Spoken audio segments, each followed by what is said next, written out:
Hey everyone, it's Jonathan. In today's podcast is a full-length version of the miniseries I released last week, covering my trip to Dubuque, Iowa for the Julien Dubuque International Film Festival with Trivial Theater. Nicki, aka Trivial Theater, had gotten some free tickets and wanted me to join her for the week. I had never been to a film festival. I've always heard about them, especially now getting into the online movie reviewing space. I have friends out in Colorado and Utah who go to a bunch of film festivals. Sundance is the big one, but I had never really thought about going to one on my own.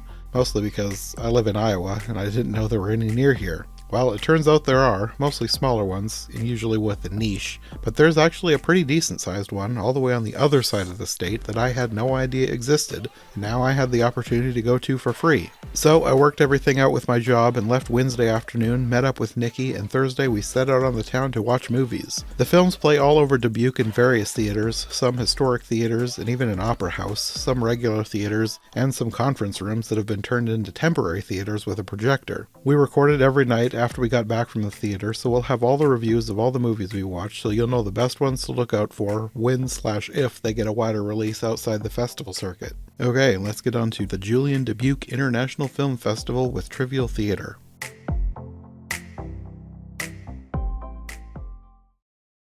Well, our first in-person podcast.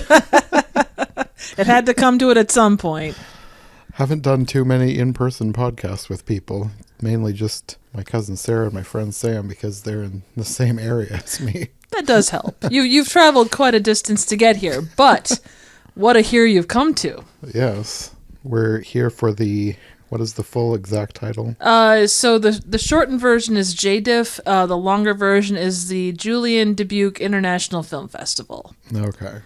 And I think it's on its 13th year. Okay. So 13th or 12th, but anyway. Yes, you scored us some free tickets, so. I worked my magic, what can I say? So I think we're going to do this in parts. I'll probably edit it into one podcast. I don't really feel like editing tonight to make a video to put up right away. So Fair. Once I get home, I'll turn this into one podcast, but we'll record each night after we get back and talk about what we saw. Absolutely. And that's probably the best way to do it because we're seeing a lot of short blocks as well as feature-length pieces too. So, Well, the first one we saw today was called Piggy Duster, which that one was really good. Yeah. Like, I wasn't sure what to expect with that one. It looked decent from the trailer, but sometimes with like indie films, you never know what kind of acting quality you're going to get. So I was hoping that this would be good, and it was. Yeah, it was beautifully shot. The trailer kind of made it look different than what you definitely got in the end product. But yeah, I mean, it hit a lot of emotional beats. The photography was gorgeous. Yeah, it kind of hit you where you live if you were in the right place. So I think they said they shot on location in Colorado. Yeah, Like in a forest. It looked really nice. It did. And I think one of the guys that was up there, I don't know if he was producer or director, but he was saying that his family went there as a child as well. So it was a place well known to him. But and it's a largely a lot of it is talking back and forth, but it didn't feel like it was a lot of talking. Like the dialogue flowed nicely. The way they put it together, it felt so much better than it would if you just told somebody it's an hour and a half of people talking in a tent. Yeah, and that's truly a good chunk of it was that. But then you bookend it with just absolutely gorgeous shots of nature, and they colorized the heck out of it. Like the saturation. It's very levels. saturated. Oh my god! Like it was almost too much, but I think they got that sweet spot because they did talk about it's not a magical story. But there is some magic in the context of their conversation and how they both grow through their time on the mountain, too. So, and a real bear. Yes, that surprised me the most because, like, in the trailer, you saw the shadow of the bear outside, and I was just kind of expecting some sort of a janky puppet, which is fine. Yeah. But I wasn't expecting an actual live bear. So when an actual live bear stuck its head in the tent, I was like, okay, this is pretty great. Yeah, absolutely. And I mean, if you go looking for any of these movies that we're going to talk about, the feature lengths are obviously going to be easier to find than the shorts. Any that you can seek out, are definitely worth looking for. Piggy Duster is they mention Piggy Duster being a line from a movie that the two of them saw when the girl was younger, and they never really say what the movie is. And when I tried to find where that quote was from, it only came up with more promotion for the movie. So Piggy Duster is a pretty easy one to find. Yeah. Although being on the festival circuit, it may be a while before you can find it out and about. But I think it's worth watching. Yeah. Oh, absolutely. Definitely. And it hits some emotional notes, but I don't think it's anything that's going to leave you devastated to the point of not being able to function. You will not be crying in your cereal. So. Yeah. Not sure why cereal. it got more bittersweet towards the end, but it didn't go to a point where I was like, this is too depressing. I don't want to see this ever again. Yeah. Because some movies will end on like a really bad note, and I just, even if it was a great movie, I'm like, I don't want to see that again. But I could watch this one again. Absolutely. And there is there is some decent humor. You get the kind of like cringeworthy dad for a while, which is pretty great. It balances humor and like the emotion of the moment pretty well, I would say. Yeah. I don't think you need to mention the name of the short block, really. Just the fact that it was a block of shorts, I suppose. Yeah, I don't even remember what block of shorts it was. I just know we saw a block of shorts next. I mean, it's With Fire and Breath, A Dying Art. With Fire and Breath, A Dying Art that one was probably the shortest one. It was over and done real quick. It was 8 minutes. Yeah, it was this guy was it an island? It was a remote location. I thought it was India. Well, yeah, Southern India, but he lived in a place where it's like far away from what you normally think of when you think of India. He was like out in. It was in the on the border of India on the Arabic Sea. So it's on the western side of India. So. But he was like a jewelry maker. He like did the old school With Fire and Breath is the title. Like that's how he made the jewelry, like to melt the gold and do everything by hand. And he was just talking about it being a dying art. It didn't get and again, it's an 8-minute piece, so you're not going to get real in depth. But yeah, it was an intriguing short, and like any story of a dying art, I mean, you've got an elderly gentleman who is incredibly gifted at his craft. They talk about what he does for the community, how things were, how things are. I mean, that was kind of the length and breadth of it. You really can't say that there was a resolution for it. It did end properly, but yeah, I mean, what do you say about a dying art of something like that? The pieces looked beautiful, but I mean, industry standards and what people require being as they are, they're going to do what they do. But yeah. Next one up was the Wilhelm Scream. That one was probably my favorite of this block. Oh yeah, same. Like if anybody is into like movie trivia, they know what the Wilhelm Scream is. But this was a short that kind of went into the backstory of the Wilhelm Scream, figuring out where it came from and who was actually doing the screaming. and that is fascinating because you always hear it was from this. Well, there are two different places where it's assumed that it came from. It was either a guy getting shot in the leg with an arrow and a sound effect added to that, or a guy being eaten by an alligator. It was kind of both. Yeah. Like the guy being shot with the arrow was like how it was discovered. Like it was the first one where they could trace it back to.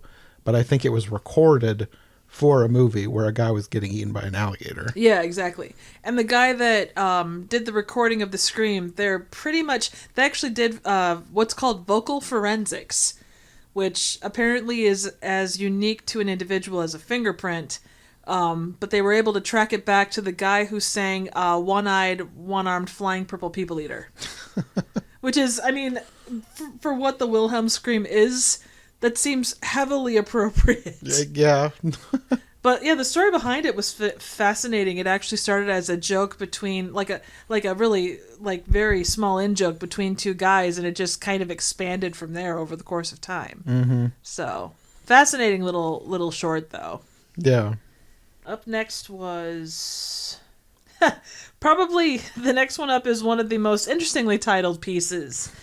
Existential Action Thriller.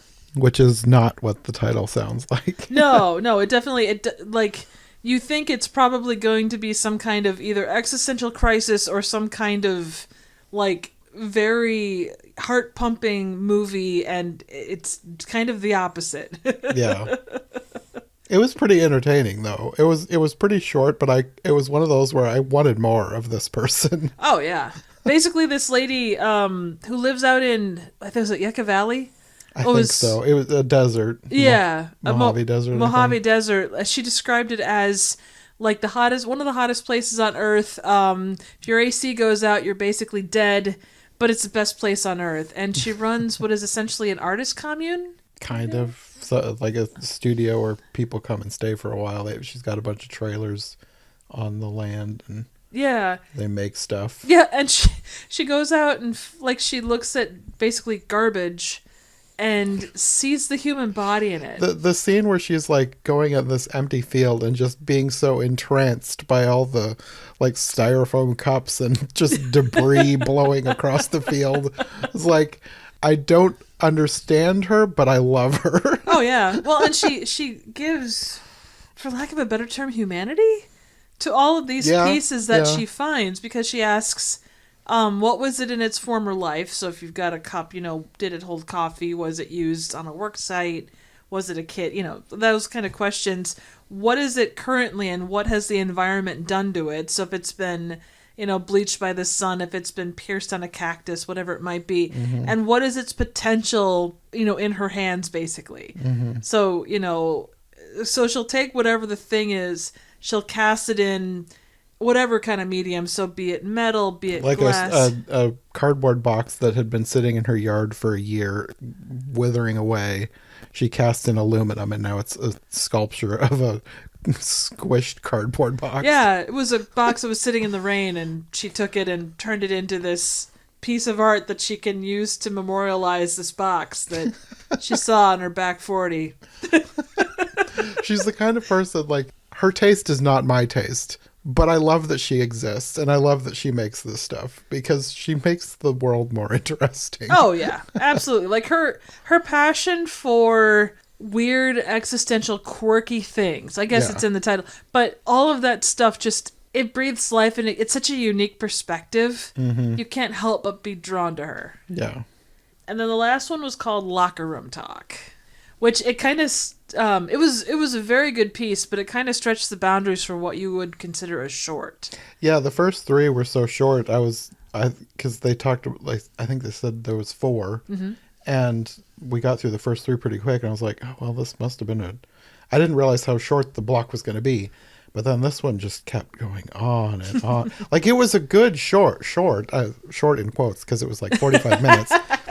It was a good piece, but it was long. It was very. Basically, the idea was a group of high school football players were doing like not a seminar, but kind of a learning kind of like a workshop. Yeah. Like a writer's workshop. Yeah, on how to be, what it is to be a man, what it is to have the expectations thrust upon them, what they wanted to be, basically allowing themselves to state their feelings and do all that kind of stuff, and how to do it and how to do it properly, and to become basically better men, essentially. Yeah. But it did get a little long in the tooth as far as like the message and everything. Like, it was a very good message. It just, with a good editor, it could have had the same message but been about 5 or 6 minutes shorter. I think what they were doing was important, and it would be a good thing for this workshop to go to different schools. Absolutely. But as a film, it did feel long. Yeah. Well, again, I think it goes back to the expectation of what is a short. Yeah, and I was expecting it to be a lot shorter than that. So when it just kept going, and also I had a headache, so that didn't help.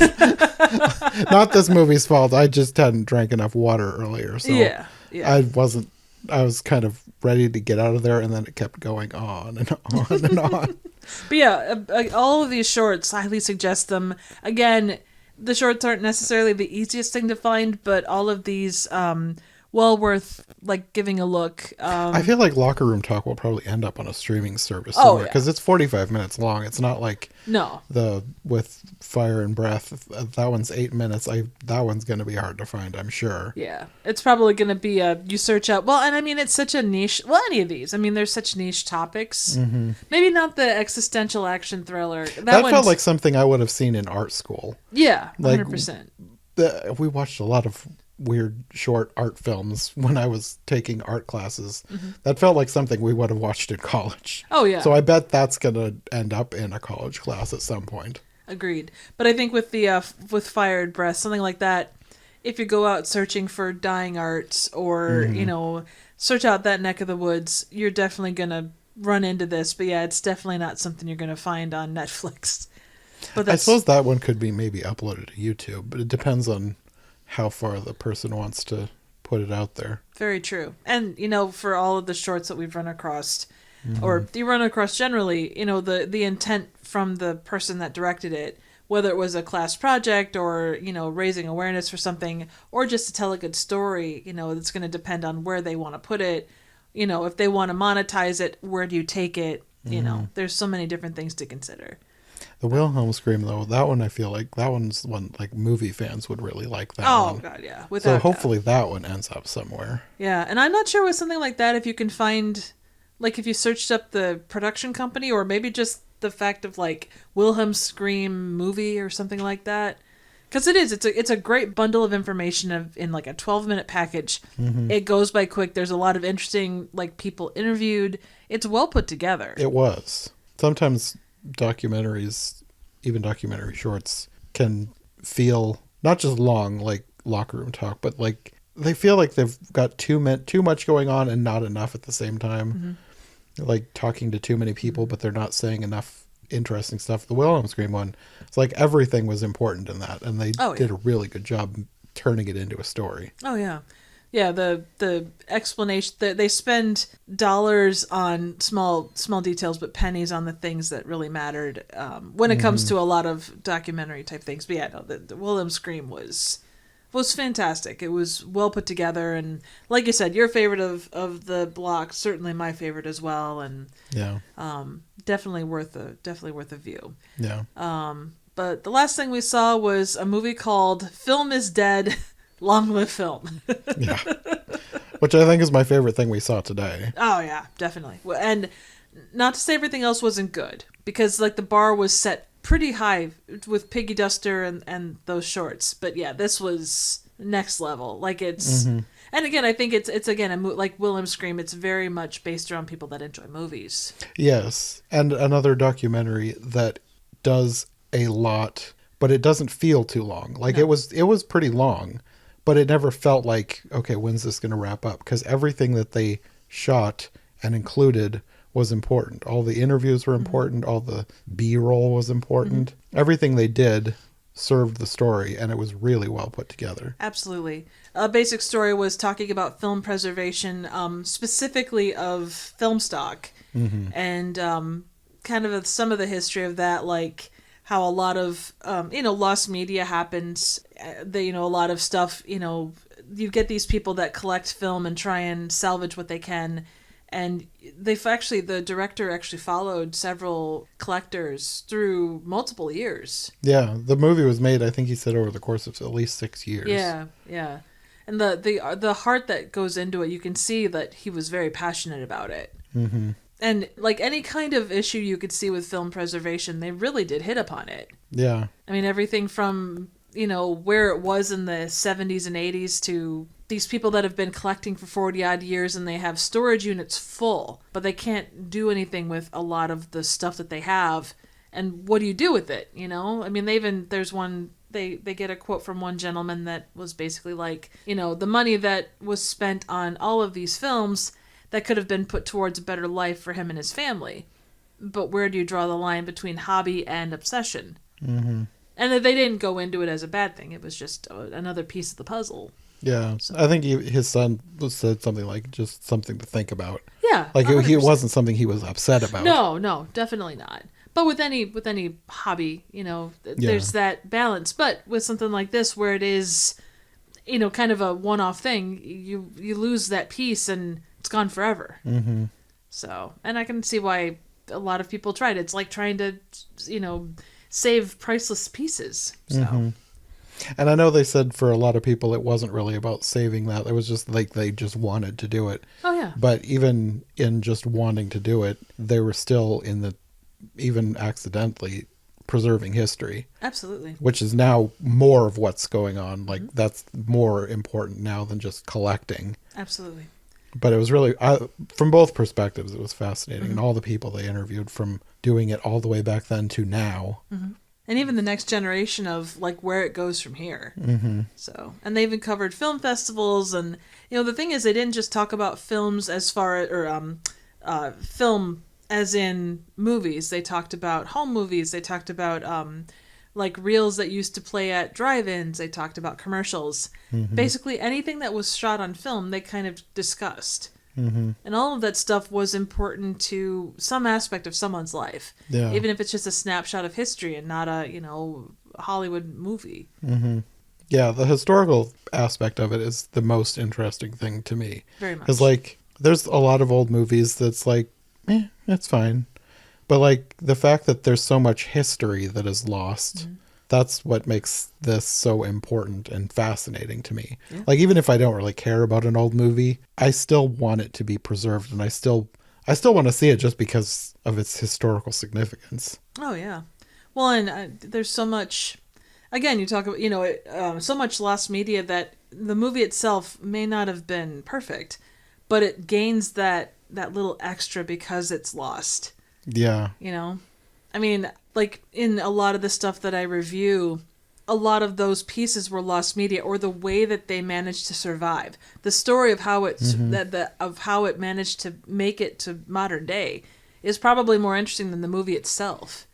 I ran into that earlier this year with the Alice in Russia Land, something I covered for Wonderland Wednesday / Every Version Ever. It's something that the people thought was lost, and that was made in the 90s. Mm-hmm. Oh, wow. But the fact that it was lost and then found again, that to me is more fascinating than the movie itself. Oh, yeah. Because the movie itself was just kind of, that was a thing. But I just thought it was more, the more interesting discussion for that one with me was just the history behind it. Oh, yeah. There was one I ran across when I first started reviewing called Deathbed. And, like, goofy title aside, it was over in the UK. The guy was from California. They were going to distribute it in the UK. There was the guy at the distributor that made a random illegal copy, and they decided not to distribute the movie, so they just dumped the movie. Through this illegal copy, it got spread across Europe and ended up in Australia. And then and this was back in the 70s, it showed up at a film fest in 2009, just out of the blue, and it was premiered there. And then someone managed to get a hold of the director and was talking to him about it. Like, they tracked him down, and then they finally got around to releasing it and distributing it properly. But the fact that it made it all the way around the world over the course of 40 or 50 odd years. And the movie itself it's a strange, abstract movie, but it's so cool that it exists. Yeah. So. Yeah. With so many of those, the story behind it is more fascinating than the movie itself. Oh, yeah.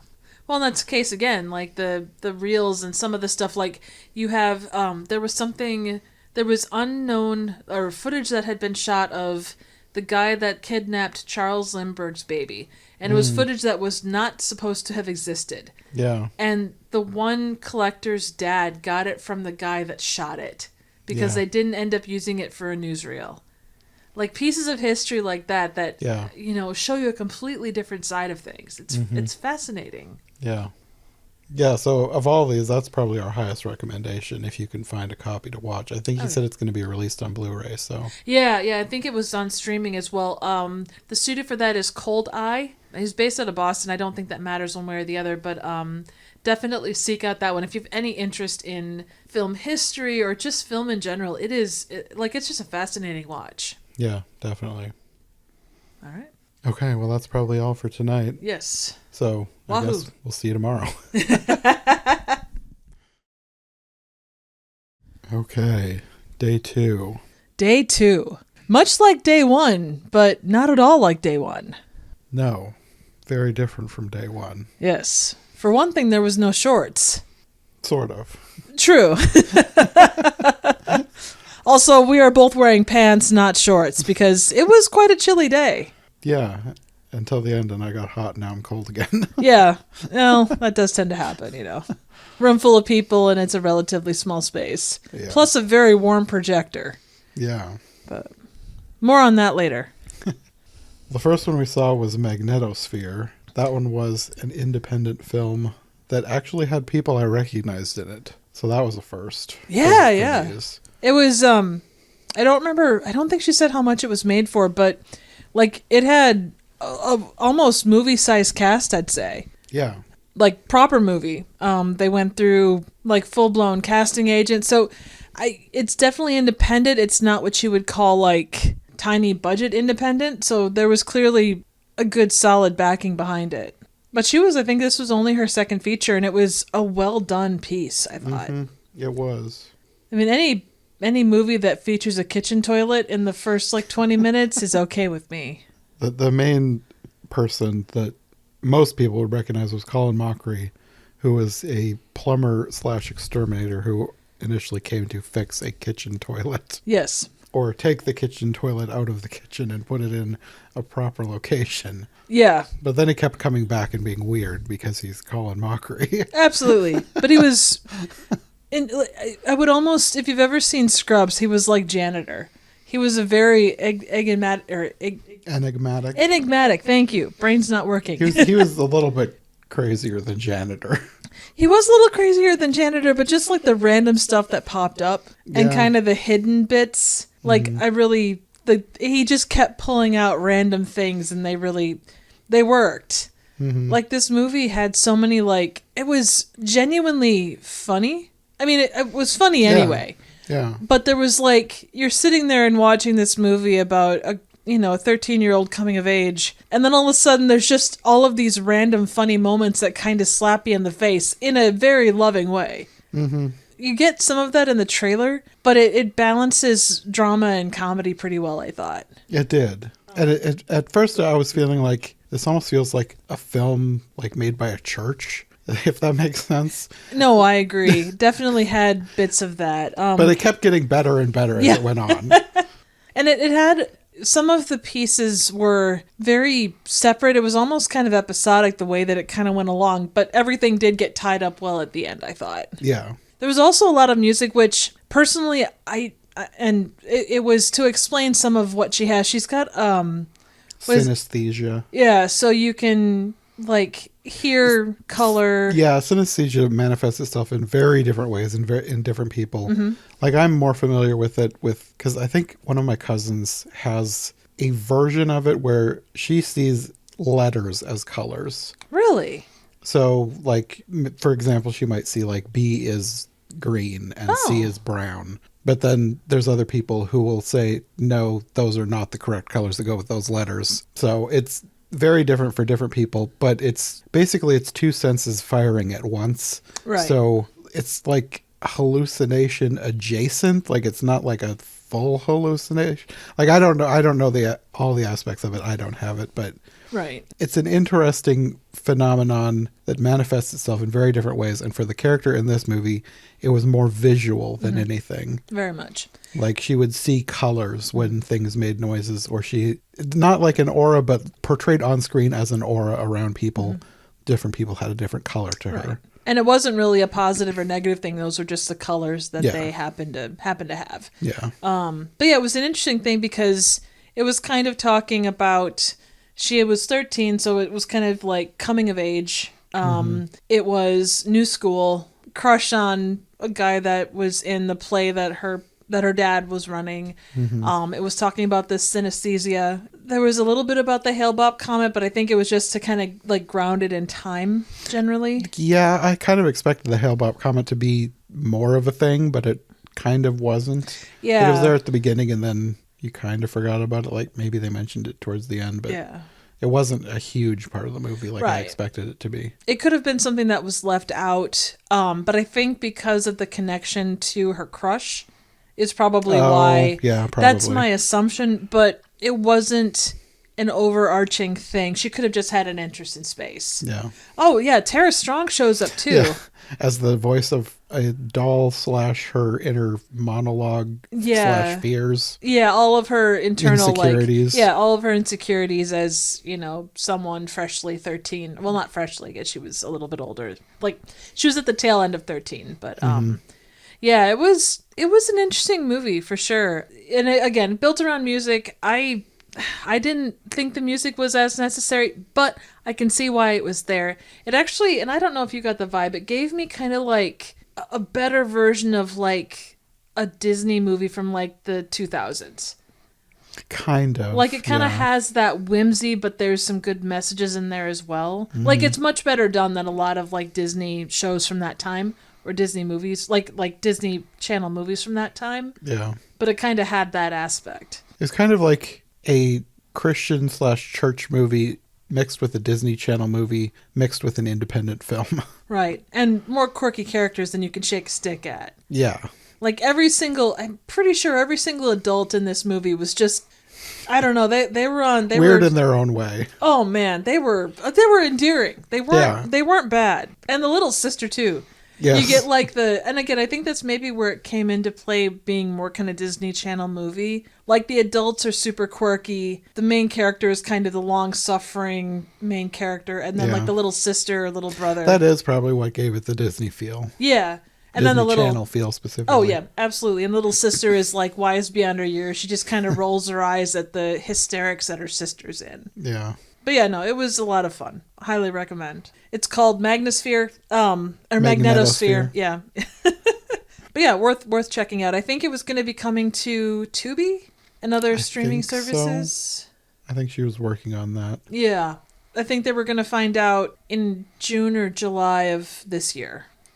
I should mention too, like Colin Mockery was not the only person that I recognized. Like there was a bunch of people I thought I recognized, but then I looked them up and I was like, maybe I don't. Like the one girl, Wendy, I could have sworn I knew her from somewhere and I didn't recognize anything on her IMDb. But Stephen He was the guy that the girl had a crush on. He also helped produce the film. Oh, cool.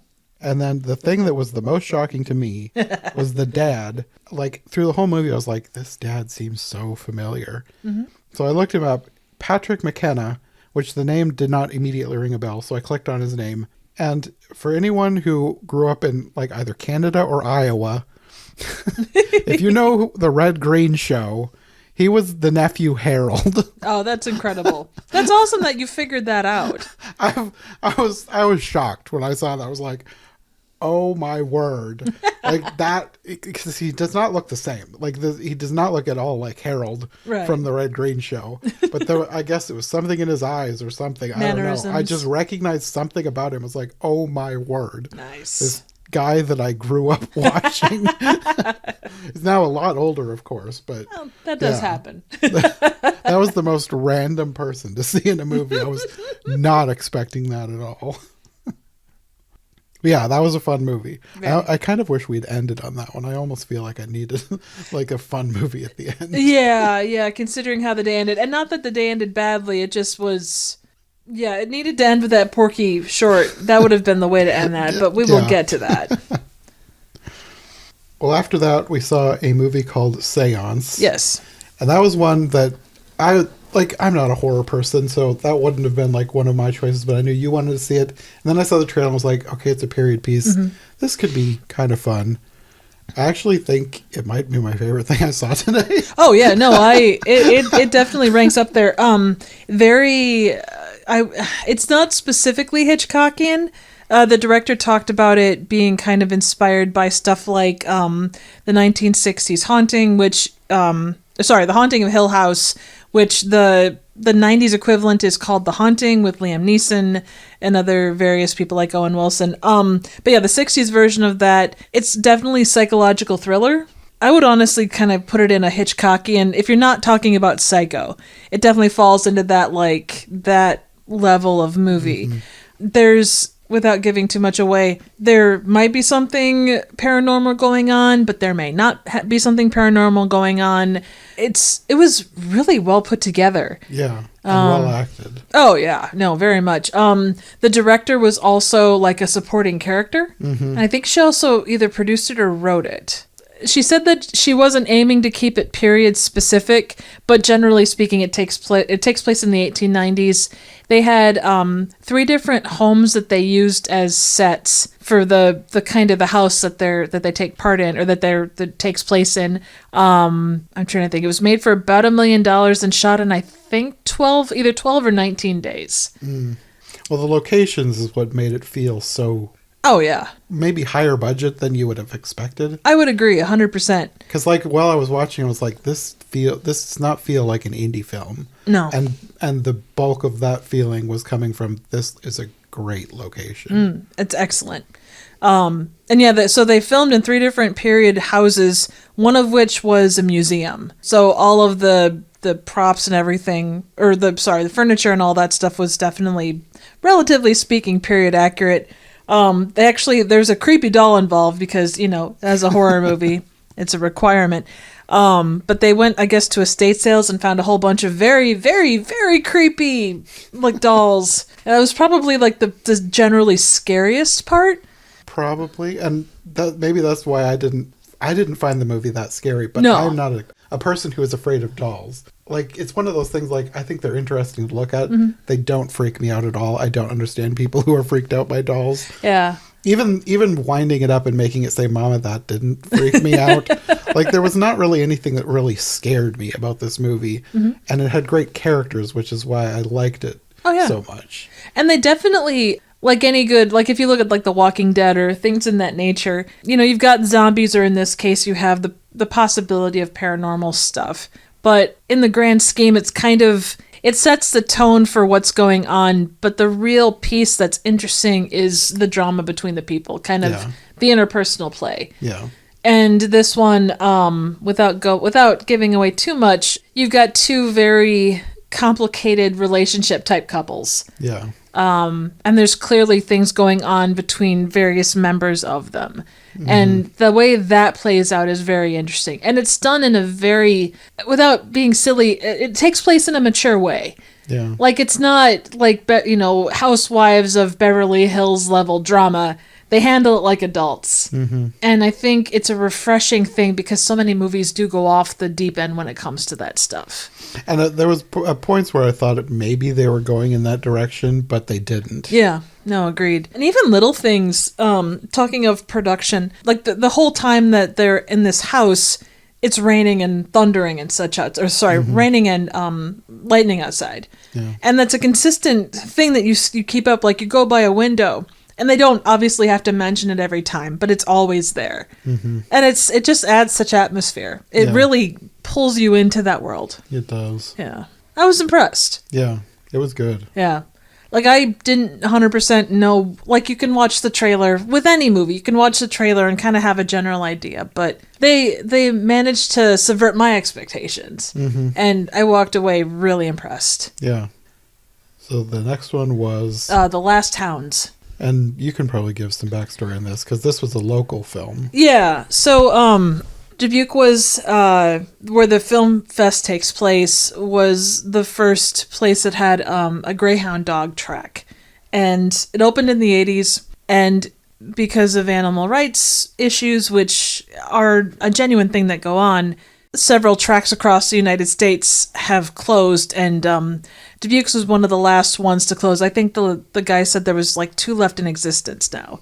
But in the States. In the States, yeah, not internationally. But the movie the documentary kind of follows the last month or so of the Dubuque Greyhound Park, and kind of the impact on the people here that worked there for well over 35 years. They go to where the National Museum for Greyhounds is down in Kansas, and they talk to breeders there.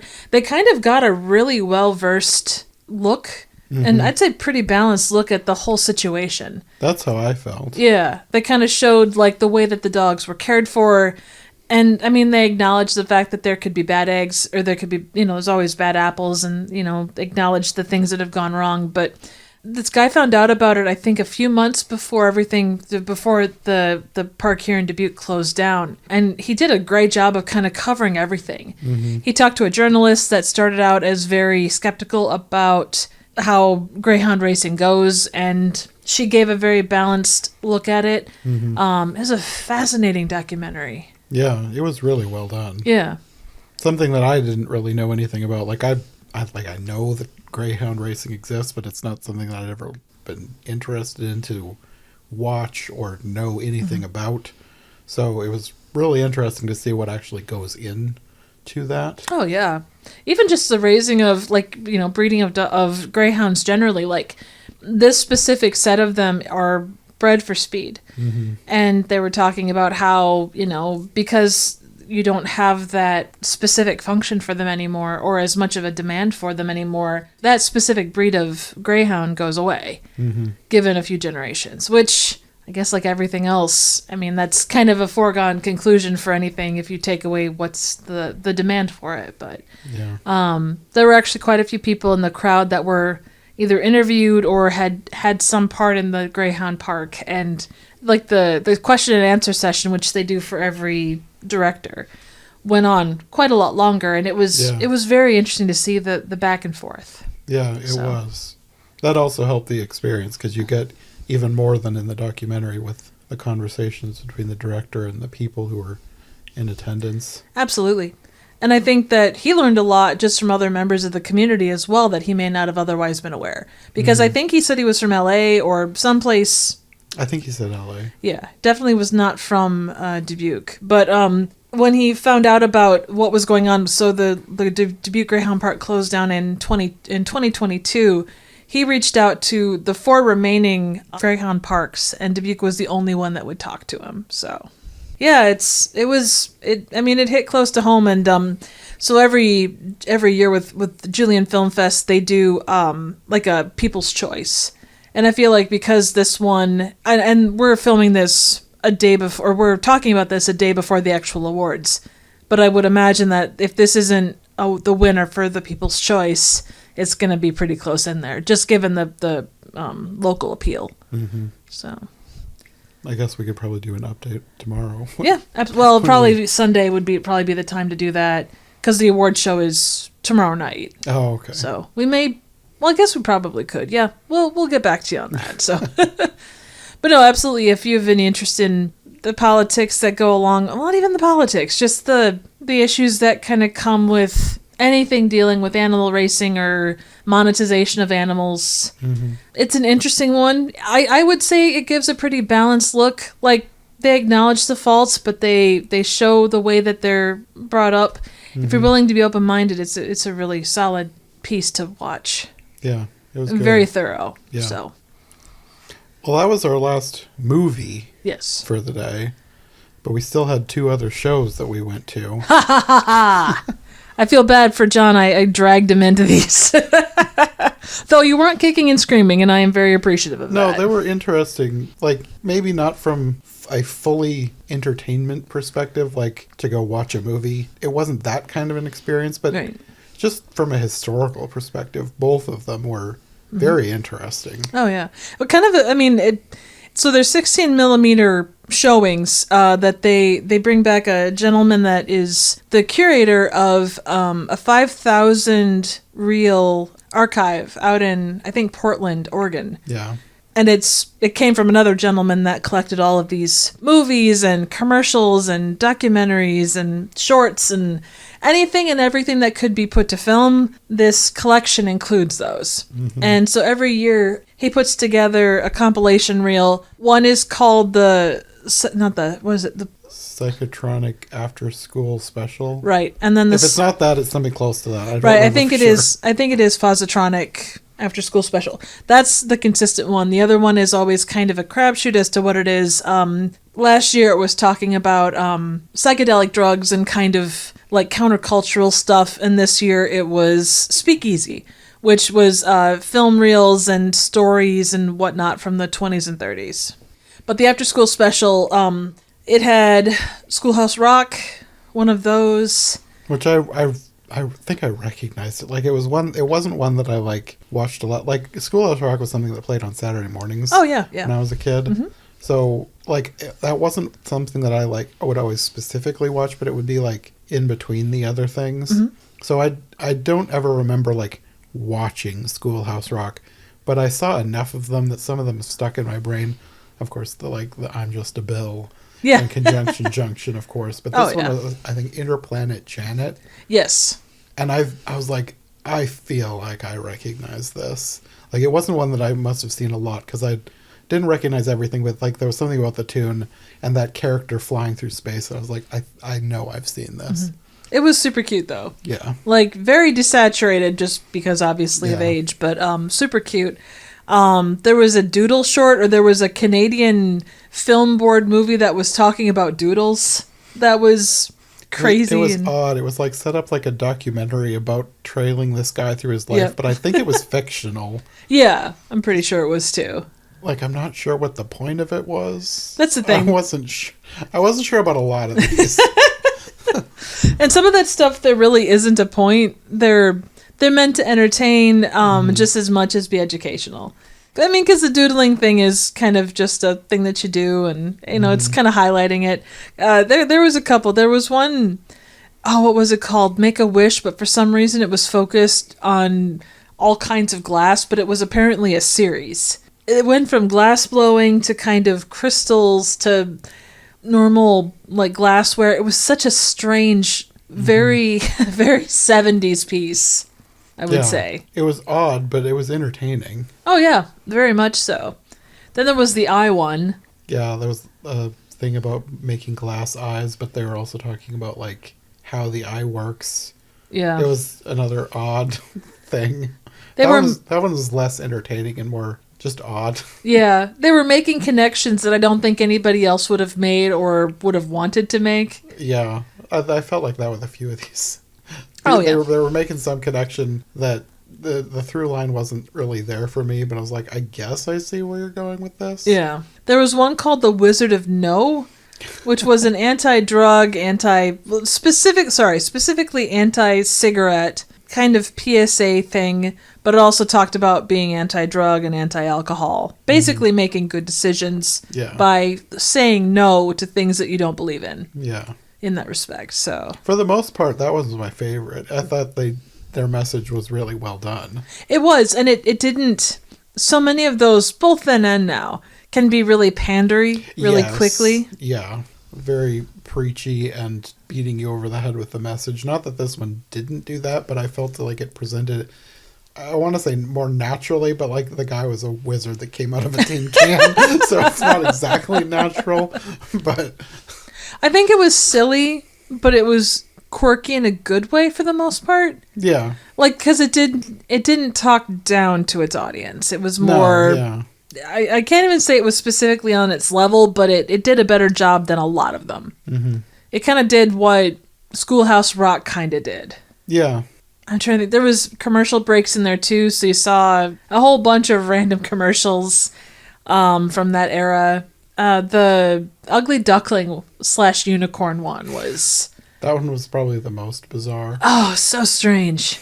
They kind of did so there was a horse involved in this that was supposed to become a unicorn, and they kind of did what they did with an old show called Mr. Ed, where they put peanut butter in, or it looked like they put peanut butter in the horse's mouth, and it was like not having it. It was not happy. It was either that or the bit that it was wearing. Yeah. One of those things, maybe both, just made the horse like wiggle its lips a lot, and then they just voiced over it. Yeah, but this little girl wears glasses without lenses for some reason. I don't remember. Did it even say why she did that? I didn't understand why she was doing that. And I don't either. And she was apparently quite clumsy. And for some reason, because she was so clumsy, no one believed she could ride a horse that's like attached to the little things that go in circles. Yeah, it was an odd premise. Yeah, so then there's a horse that's going out to a farm to become a workhorse, and she runs across the horse and they start arguing, and all of a sudden this gentleman with balloons shows up, and they go on this massive dance across New York.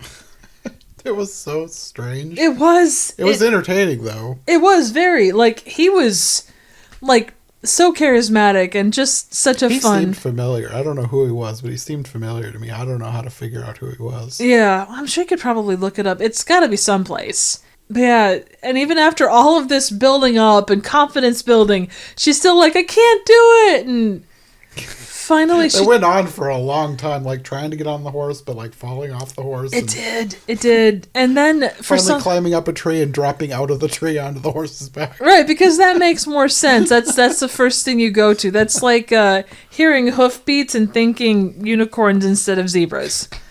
That's very strange. And then for some reason... There was a freeze frame on her smiling awkwardly at the camera for probably a good 7 or 8 minutes. 30 seconds at least. Far too long for a normal freeze frame. Yeah, if you've ever seen the movie Pearl, it kind of does that, only it's not like live action, it's just a still. But yeah, it's weird. That was fascinating. The next one was called Speakeasy, which again was bits and shorts and commercials and different things from the 20s and 30s. Mm-hmm. So there was a piece on Hoover getting elected president and kind of the Democratic and Republican conventions. A bunch about the stock market that, well, not that the stock market makes sense to me anyway, but same. Didn't really make sense to me, but... Yeah, so they kind of give a little background on like the stock market going up to the crash. Yeah. And then kind of after that, there was quite a few musical interludes, I guess. And some cartoons. Yep. There was a couple of ones that were done 100% with black casts, which were cool. That was interesting. Mm-hmm. The one took a turn at the end, but... Yeah, a very strange turn. Like, for most of that one, it almost felt like a glimpse into a thing that you wouldn't even know existed because it's not really portrayed in film a lot. At least mainstream. If you, there a lot of underground cinema was where you found fully black casts. Mm-hmm. I don't know, this looked, and not to say that you can't have a professional production done by black actors and funded that way, but it had the look of something done by a studio. So I'm sure it was because of the way it ended. Yeah, no, that would make sense. Like, the way it kind of devolved into some racism, it was like, okay, somebody wanted this to be funny for a white audience. Yeah, and it was such a strange turn. Like, I don't know. It was just... It was odd. For the most part, the piece was really interesting and well done with good performances. It just got weird at the end. Yeah. Very, very strange. It's like someone flipped a switch and then they flipped it back. Mm-hmm. And yeah. There was also a couple of Looney Tunes shorts. There was a sing-along. Oh, yeah. They had songs from the late teens, early 20s. So they had I'm Looking Over a Four-Leaf Clover, I'm Forever Blowing Bubbles, and I don't remember what the third one was, but they were essentially like they'd sing them on screen and then they'd have like a sing-along. Which I'm assuming was the point of them. They probably did a sing-along back in the day. Oh, yeah, absolutely. Like if you were in a theater watching like an afternoon of stuff, yeah, I could totally see that coming up on screen, and you go from like Looney Tunes to that and then on to something else. They also had a Cab Calloway / Betty Boop piece where they would have, like you said, rotoscoped Cab Calloway's dance moves onto a walrus. The walrus was... Okay, this is... I don't know if this is a weird coincidence or not, but there's another short that I recently covered on Every Version Ever in the Cinderella series where Cinderella is being chased by... I described them in the review as walrus demons because I didn't know how else to describe these creatures. But when that thing showed up, I was like, that's one of those walrus demons from that Cinderella short. It's like, what is this? I have no context for what this thing is, but it is weird that it showed up twice. I would agree. Well, and even in the context of the Betty Boop short, her and Bimbo, which is the little dog that's with her, little dog guy that's with her, they go into a cave and they run across this walrus and he starts doing the Cab Calloway dance to Minnie the Mooch. And there's skeletons and there's a lot of the imagery you get with the more well-known, I think it's, you said Snow White. Snow White is the one that I've probably seen. It's the one that has the most of that weird stuff that has nothing to do with Snow White. Right. Like bizarre imagery. Yeah, it's kind of Halloween level stuff, but it had all of these imagery pieces and ghosts and all that stuff, but it didn't really make sense as to why you would have a ghost walrus or a walrus demon in with all these other ghosts in this cave. And it doesn't really match. The only thing I could think would be like Alice in Wonderland, but there was no other imagery for Alice in Wonderland to give it that. And why would it be like the walrus, like with the walrus and the carpenter kind of a thing was what I was thinking. Oh. But that doesn't really make sense either because there's no other imagery that matches that. So I don't know where they pulled the walrus from. But it's weird that the walrus showed up in something completely unrelated. I'm trying to remember if maybe Max Fleischer also did that Cinderella short. But the Cinderella short was an ad for a car. Oh, was it? Yes. It was a bizarre find I found on YouTube. Oh, that's awesome. I'm trying to think what else was in there. Oh, there was the Porky Pig Dodo short. Porky and Wacky Land. Yeah. That was the best part of the whole thing. Oh, very much. I remember seeing that as a little kid, and like I never understood the dark Africa bit, which is you could take it as a racist thing. I always took it as like the deepest parts where no one had been, and I think that's probably what it was supposed to mean. That's how I interpreted it as a kid. Yeah, maybe it has same. racist undertones, but I always interpreted it as some place that you nobody's ever been. You don't know what's there. Right. Which, like, he goes into past darkest Africa into a question mark, which is where Wacky Land is. Right. So I think that was probably what they were going for. Yeah. Well, when you have 100 nuts and one squirrel, I mean, I wouldn't mind living there. It sounds like fun. The last piece, like they warned beforehand that specific piece of the hour and a half show would be very dark, but then it would end on kind of an interesting note. And it was all like Nazi blowing stuff up and tanks and all that stuff. Mm-hmm. And then it went to, I think, Budapest in the 60s. Like it looked like 50s people dressed up in the 50s or 60s. And there's a guy playing the sax, and then you hear marching in the distance. And then eventually the marching kind of it just kept getting louder and louder and louder to the point it feels oppressive. It's so loud in the room. Oh yeah. Honestly, between the marching and the sax, like it was like if you go to like low budget 60s movies and there's a saxophone involved in any kind of like the soundtrack.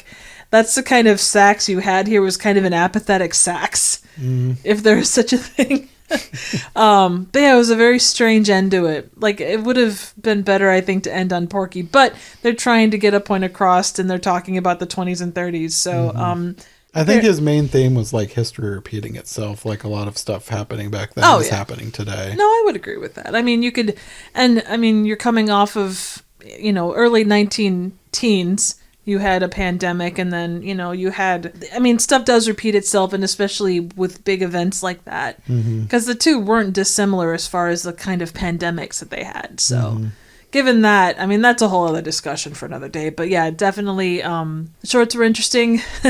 The pieces were wacky as hell. There was a few others, but I think we covered the main ones worth noting. So yeah, my favorite was the Porky and Wacky Land, and the main thing that is most memorable is the end. Yeah, because it just kept. I was ready for it to be done. Like I was hoping the Porky and Wacky Land was the grand finale, but then I remembered, oh wait, he said it was going to get dark at the end. This isn't dark yet. Yeah, definitely. It got dark. Yeah, well, and with the 20s and 30s, there's a lot of things you could talk about getting dark. But for dark stuff of the 20s and 30s on a world stage, it doesn't get much darker than the buildup of that specific group of people. So, but yeah, I think of the two, the after school special was a lot more. It was a lot more fun. Yeah, it had more to offer. And the music stuff, the Speakeasy special was quite a lot of music, which made sense given everything. Oh, that was one other piece that was in there. They had a restaurant, like a fancy restaurant set up, and everybody was on skates. Yeah, that was interesting. I wondered if that was a thing they were doing for the short or if that was an actual place. Because I'd never seen something like that before. It looked like a studio set up. My assumption is that's probably what it was. But yeah, I kind of figured like it was set up like a musical, but a short. Yeah, exactly. I did have to laugh because there was a couple of shots where you saw like high heels with like skates attached to them. Oh, I missed that. And the main guy who was the feature playing the piano also had skates on in addition to trying to play the piano. So yeah. So yeah, I think of the two, the After School Special just had a more variety. And again, the music in the Speakeasy piece was great, but it kind of got to be a little long with how many of those you had. But the guys that put it together know their stuff. They know a good chunk of their audience. So yeah, anytime you have a sing along in a piece, you're never gonna go wrong in my book. Yeah, all in all, it was a unique, interesting day. Absolutely. So you mentioned Seance being your possible favorite. Does that hold true for you for the day? I think so. Yeah, I would agree. I think it was the strongest piece overall. Like the Last Hounds was very good too. But like if I'm thinking back as to what I would like want to rewatch first, probably Seance. I agree. And I think the tone of any documentary that's going to talk about something that is sad, you know, you kind of you're glad that you watched it. It's important that it get out there and people see it because it is a thing that happened, and you know, that stuff affecting relatively small towns and a whole industry of people is worth talking about. Yeah. Even if you don't agree with what it is, it's good to be able to see multiple sides, and it's just a well put together piece. Yeah. But yeah, of the stuff, I think, Seance was definitely hooked me more. Yeah, me too. So. Okay, well, that was Friday. I don't know what day it is anymore. No, it's okay. It's Friday. So yeah, it was a full day of stuff, and it's well past midnight. So technically, we're on Saturday. Yeah. Yeah, well, we'll be back later today, I guess, to talk about what we see after we wake up. Yeah, exactly. We'll talk to you later.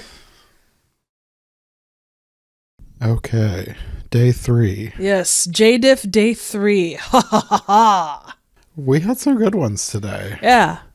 I mean, that's one thing about JDiff, and I didn't realize this. They start with well over 1,000 entries, and they get it down to something like 150. And that's both shorts and features and documentaries, and basically whatever they show is like that 150 is encompassing of all that. So, But yeah, I mean, I don't think there's anything.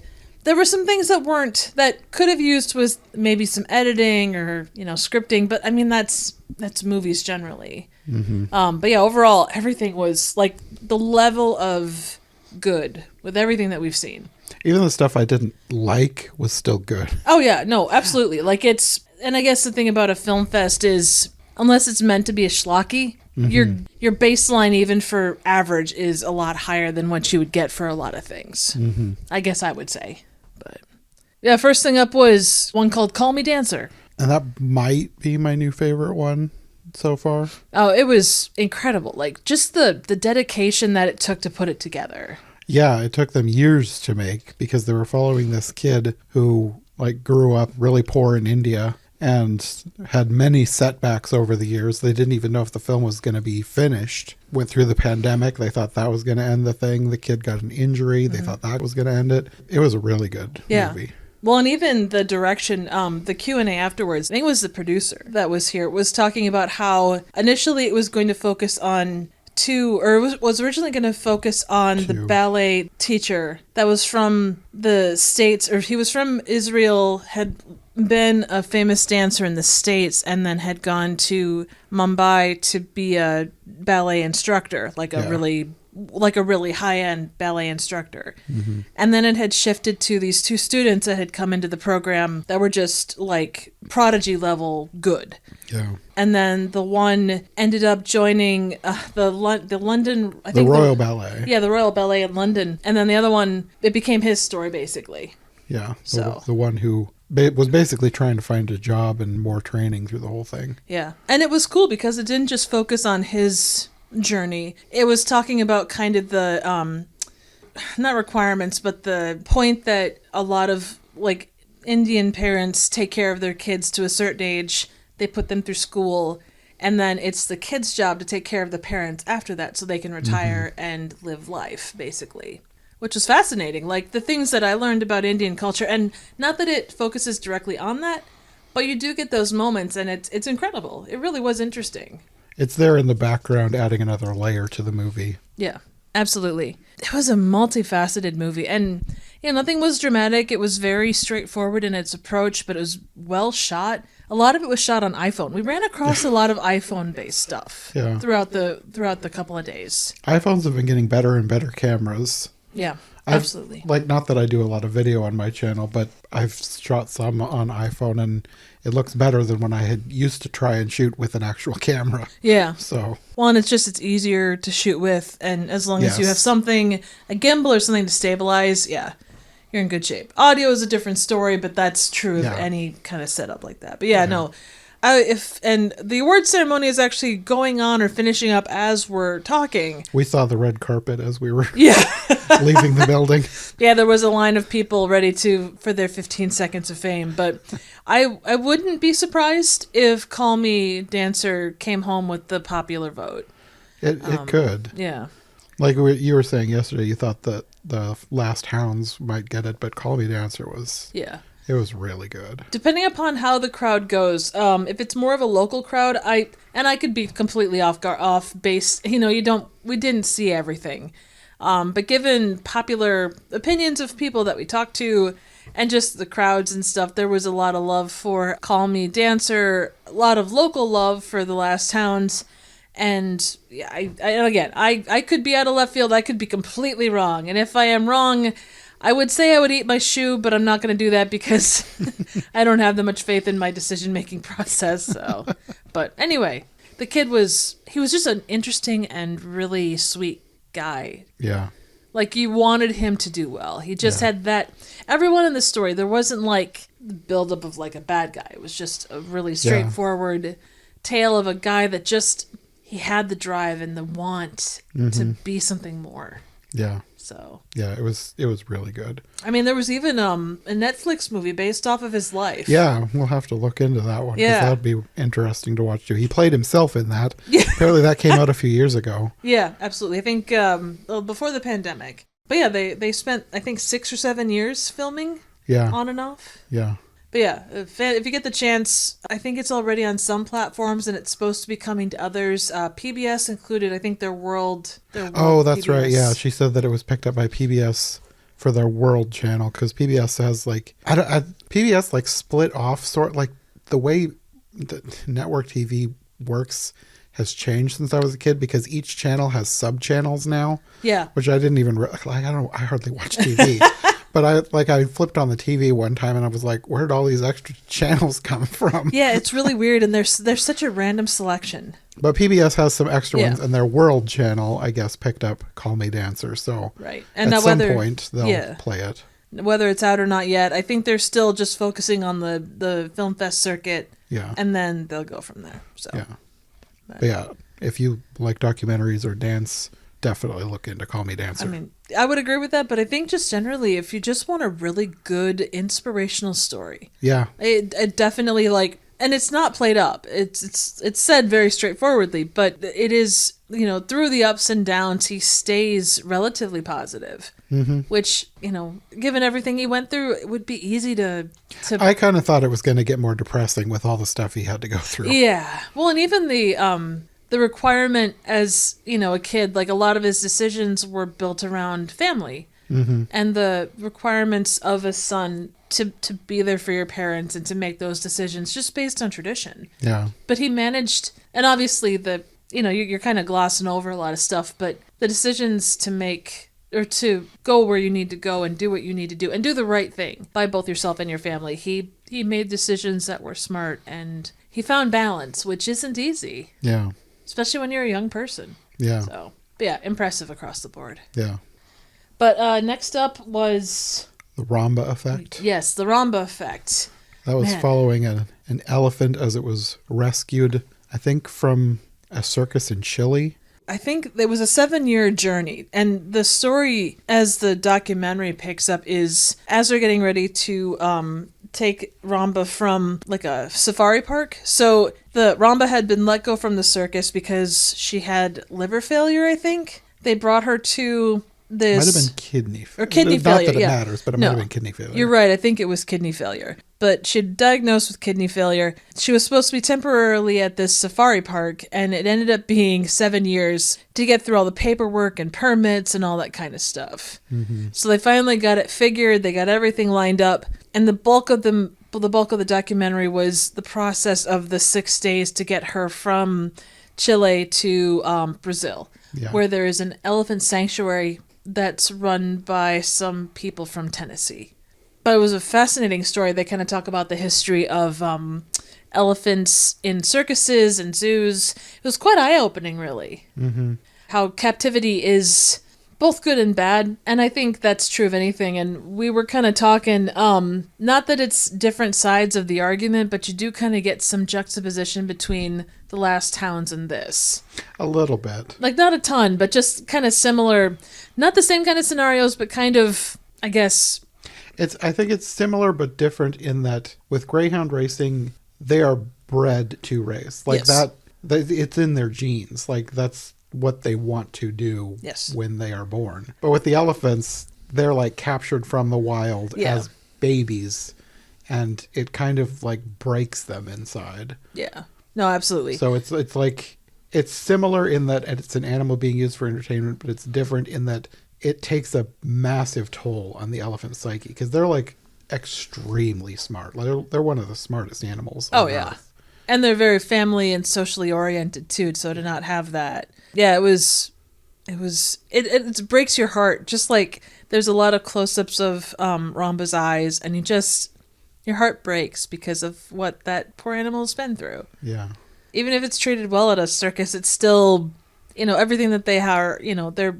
To get them to do what's needed, they're oftentimes beaten, and they don't really go in depth on that. Which the story is one of help, not hurt, or not documenting the hurts, but more. There is a old footage of a really awful situation with an elephant. So like this is not like a light watch. No, this is a heavy documentary. It is. It ends on kind of a hopeful note, but it's very bittersweet all throughout. It's hard to watch sometimes, but it was very well done. Absolutely. And another iPhone one. Yes, absolutely so. And again, like beautifully shot across the board. And it was her first movie, she said. Yeah, it was. And that was actually the case with a lot of the things that we've seen. It was first or second features across the board for a good chunk of what we saw. But it was so well done. Yeah. It was. You would never know it was the first thing she'd ever done. Yeah, no, it was fantastic. Just incredible. Like the way that it's the interviews and the footage and the story they told. Like there were very few dry eyes in that house. And it was a relatively full room. It even got me to tear up, like actual tears. Like that. I'm not a crier at movies, but both this and Call Me Dancer made me mist over, but this one got an actual tear. So yeah. Well, and just your heart breaks for this poor creature that just one of the things that they talked about was imagine taking a human and locking them in their bathroom. Yeah. And that's kind of what from their descriptions, what you would get in like a zoo setting or like a circus setting, especially. I think they're basing that off the fact that elephants roam very wide. Yeah. And like the amount of space in a zoo, even if you think it's big, it's basically the size of a bathroom for them. Absolutely. Yeah. Compared to what they're used to and the lack of companionship and the inability, obviously, the inability to talk or emote in a way that people can tell. But no, it was incredibly well put together. Another must watch. I know they were talking distribution. I think that the focus was on. I don't remember if she said that it was picked up by anywhere. I think they're probably just doing festivals right now. Yeah. I think that's probably smart. So this one, I don't think this was a world premiere, but it was maybe an Iowa premiere. I think so. I'm not sure. But either way, yeah. Again, with documentaries, if it's something that interests you and like John said, it's not a simple watch, but it is well worth it. If nothing else, just to inform yourself about, the places things have been. Because I know a lot of people will talk about how, circuses, sad to see circuses go. It's, there's a loss and all of these different pieces. But there are reasons that a lot of these things have changed and evolved and, say what you will, but there is some basis for a lot of it. Yeah. But yeah, on next, we did 2 short blocks in the afternoon. The first one was heavily science fiction and a little horror-based, I'd say. Some of them were, yeah. So the first one up, there were, I believe, 7 total or 6 total. There were several. I kept thinking we were at the last one, and then another one would start. First one we have up was called Anwar. Was basically the story of, well, it kind of talked about a possible future scenario where a person can choose to live forever by its implied becoming either robotic, like having your consciousness dropped into a robot, or something along those lines. Not necessarily cloned. That's what it was. I wasn't 100% sure. They didn't go really into specifics. Well, and it was a... It kind of reminded me of Mickey 17, but in a much more dramatic, non-funny way. Absolutely. It asked questions that I thought Mickey 17 was going to ask, and Mickey 17 didn't touch it at all. Which is fine. I don't think it needed to, but I kept thinking about those things as I was watching it. But this kind of asked those questions. It did. So we follow, or you can choose to live a normal life. So we pick up Anwar, who starts at age 8 with his mom, and they're kind of talking over the idea of heaven, or what comes after death, whether it's heaven, whether it's nothing. To his mom, it's nothing, but she's also going to live as long as the earth exists, basically, is her way of stating it. And his dad had died. Yes. And she wants him to live forever now. Exactly. Which, I mean, from a parental perspective, that's not an outside-the-box thing to ask, or to hope for. We then go to right before Anwar turns 18, and when he turns 18, he is able to make the decision for himself, but his mom wants him to choose to become a robot, or whatever circumstantial. Whatever the technology is. Yes, she wants him to live forever, and she wants it to be his decision. Exactly. But he doesn't want to make the decision yet. Right, and until he turns 18, she can force him, but so he runs away.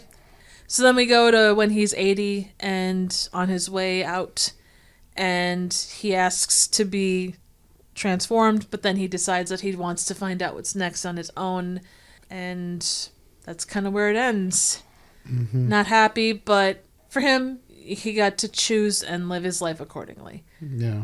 So the next one up is called La Ambición de Marie, which is a Spanish language film talking about a chess champion. It's kind of, it was interesting, but it was confusing. Yeah, no, agreed. It was very well shot. That's like my highest praise for it. It looked very nice. Oh yeah, no, fantastic looking, and it kind of played with some future themes, but not a ton, and not in a way that like fully made sense to me. Yeah, like for this one, the technology was just weird and confusing. Like it wasn't a technology that. It wasn't even really a technology thing. I mean, it was sort of a technology thing. The knowledge base.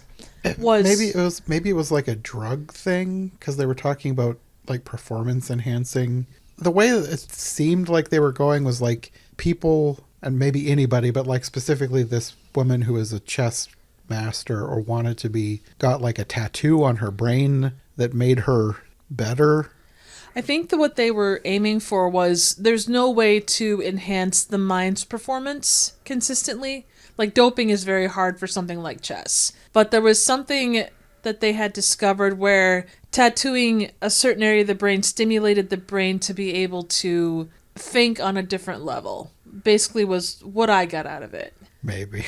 But it got weird though, because like the devil becomes involved. Like she signs her soul off to the devil because she has a very high level of ambition to become the best. And she beats the same guy multiple times.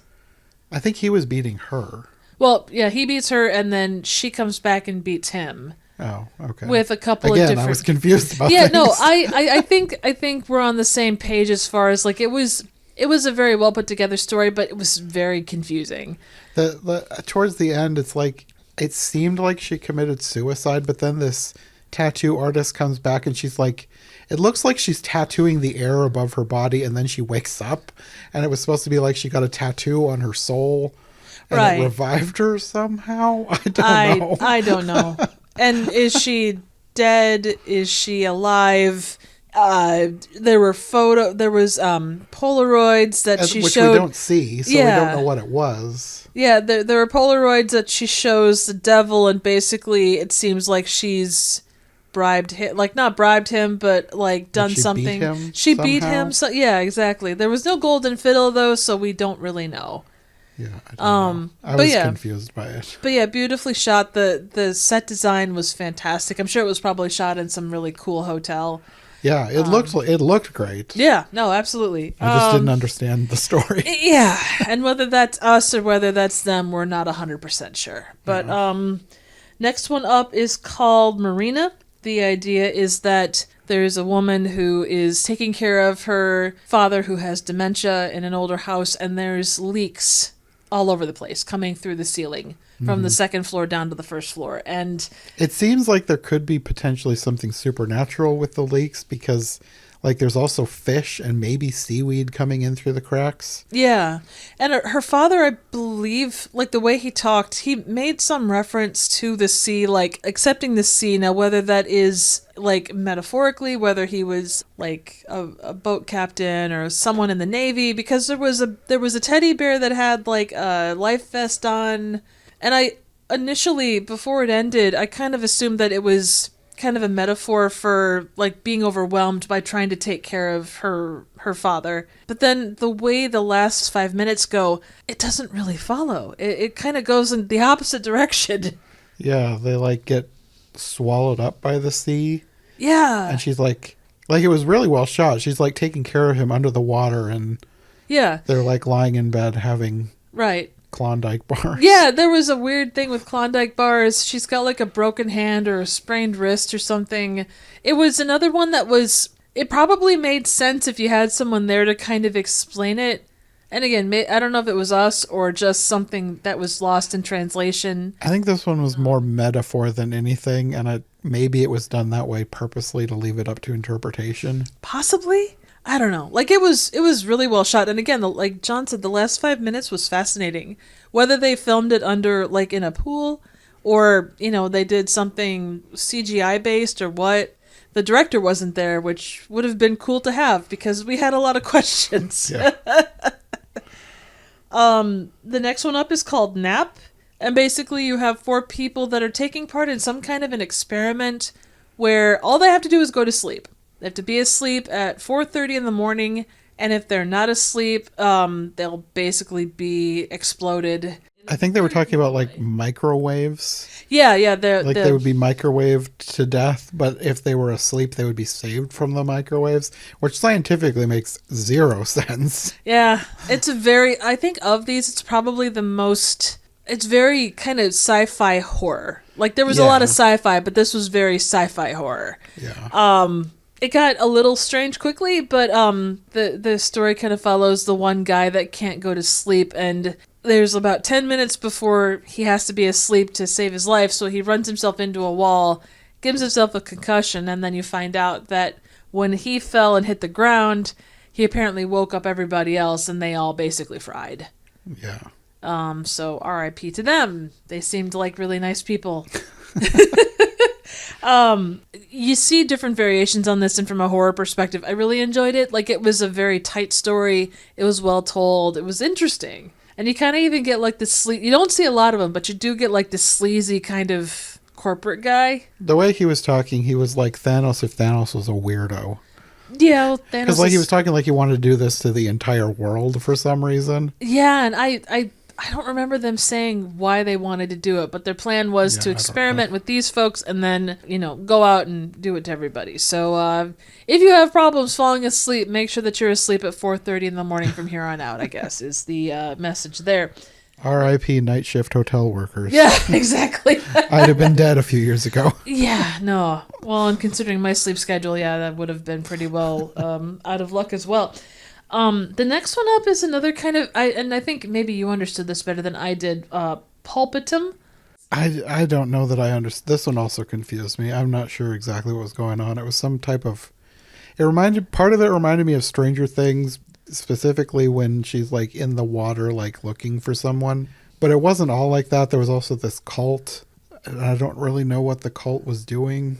I was confused. There was another one that confused me. I was too. I kind of got Matrix vibes, just the way that they were in one world, but then by going into maybe the I'm water... thinking of the OA. I think it also reminded me of the OA, because I think there's a scene where she's like looking for somebody in water. Yeah, no, she's looking for her sister. Like, that's kind of in the background throughout. She's looking for her sister. And I think she goes, whatever the difference is between the two worlds, if it's like interior versus exterior, or maybe it's a different part of the planet, her goal is to find her sister.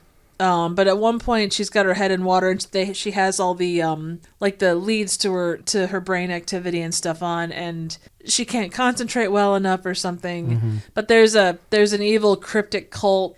Like, again, well shot. The set design was great. The acting was pretty solid in my book. Like, you get like a real sinister feel from the entire thing. Yeah. I think having someone there to explain it would have been good. Yeah. But again, they're shorts. What are you going to do? The next one up is Terra Luna, which was your favorite. Yeah. This one felt like at the beginning to a movie. And they even said they had more ideas for more. Yeah. But it was basically this woman who was like living on a moon base, trying experiments to see if they could terraform the moon. Mm-hmm. And there's like a little robot that's with her. It's implied that maybe this isn't even happening. Like, maybe she is in some type of simulation. Like, it's not completely clear, but it was done in such a way that I didn't care that it was clear, and I also wanted more. Yes. This one was also kind of funny. Mm-hmm. Oh, yeah. Which that's always going to make something better for me, especially with some of these that were dark. Oh, yeah. There was a lot of heavy in this. Like, sci-fi heavy, not really... like the Roomba effect heavy. Yeah. But no, I agree. It felt like kind of not a teaser trailer for what could have been, but it kind of was. It felt like somebody did a short film as kind of like a test for a full film. Yeah. Like maybe a test pilot, but for a movie instead of a TV show. Yeah. And the directors for this were there, and they had quite a good Q&A. Unfortunately, we were way at the back, and the guy was incredibly soft-spoken. But no, it was just the things that they ran into while trying to do this little bit, because it was all green screen. It was good green screen, not bad. Yeah. But they had stuff on set that she could interact with. Yeah. So the robot was actually real. Yes. Something that they were programming to interact with her. And he was really cute. Yeah. Just a little one-eyed. Like, if you know what a gorilla pod is, it's like a tripod, but and this was like one of the legs of a gorilla pod, but with a big eye on the end.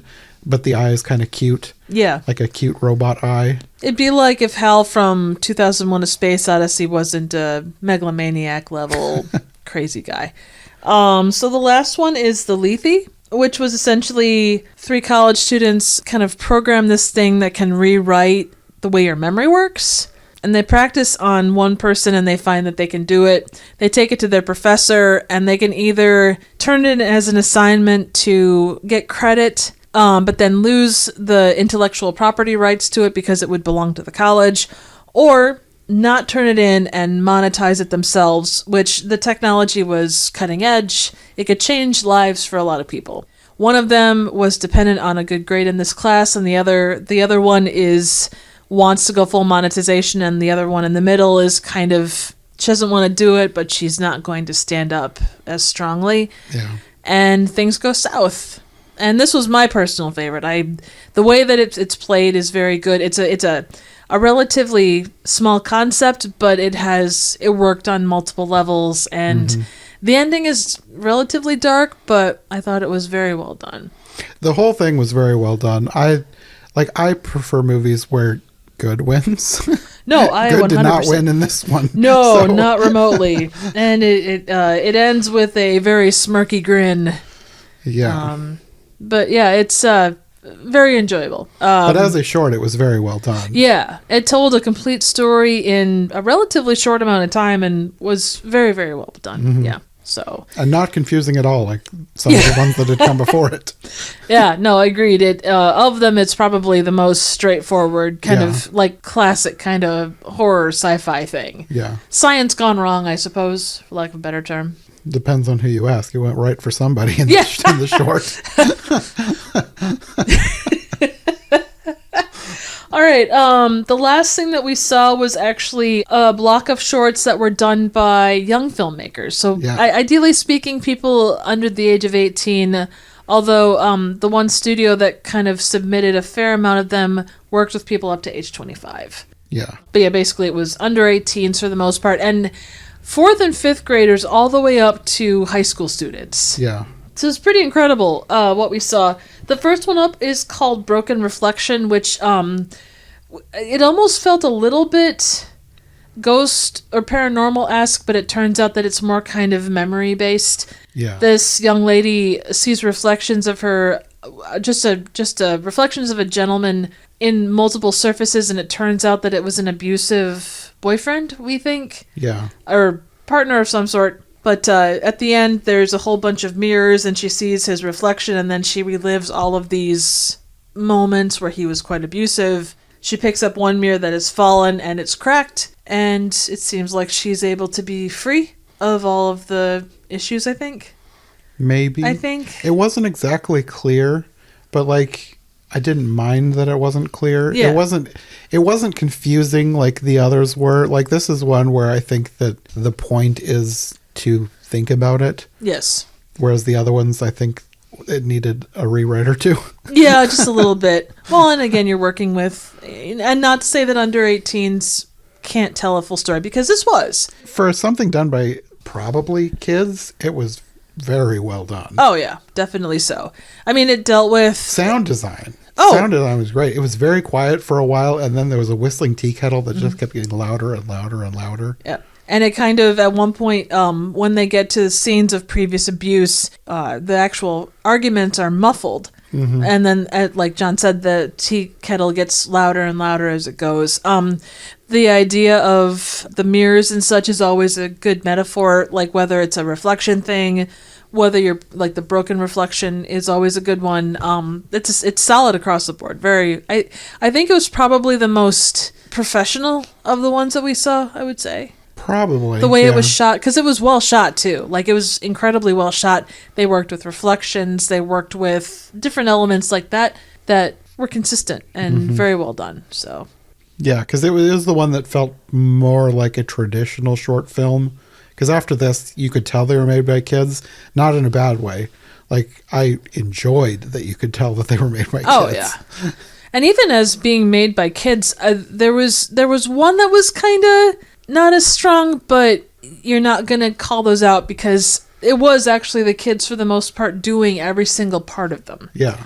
They talked afterwards, like they have a camp. Yes. Where the kids come and do different shorts in different amounts of time. And, absolutely so. Yeah. So the next several were done by, like John mentioned, it's a studio called MBM Studios. They seem to be like a casting agency or like a talent agency, as well as providing, so there's two branches. One is casting and one is studio-based. So they do, like John said, camps, like week-long camps where kids can come in. They basically do the entire process, start to finish. They learn about movie making, and the results have actually shown up at the JDIF Film Fest quite a few times over. And the rest of them have appeared in multiple years worth. So, first one up is called Holiday Seasoning, and this thing was a freaking hoot. Oh my god. If you think about like Breakfast Club, but gone incredibly wrong. You've got 4 different kids, all of them very different in their approaches. You've got like a jock, you've got a kid that's very religious, you've got kind of a gothic kind of kid, and then you have like an Instagram person specifically. And it starts on Halloween, where the teacher basically says, "Oh, look, it's time for me to retire. See you later," and apparently locks the door and leaves.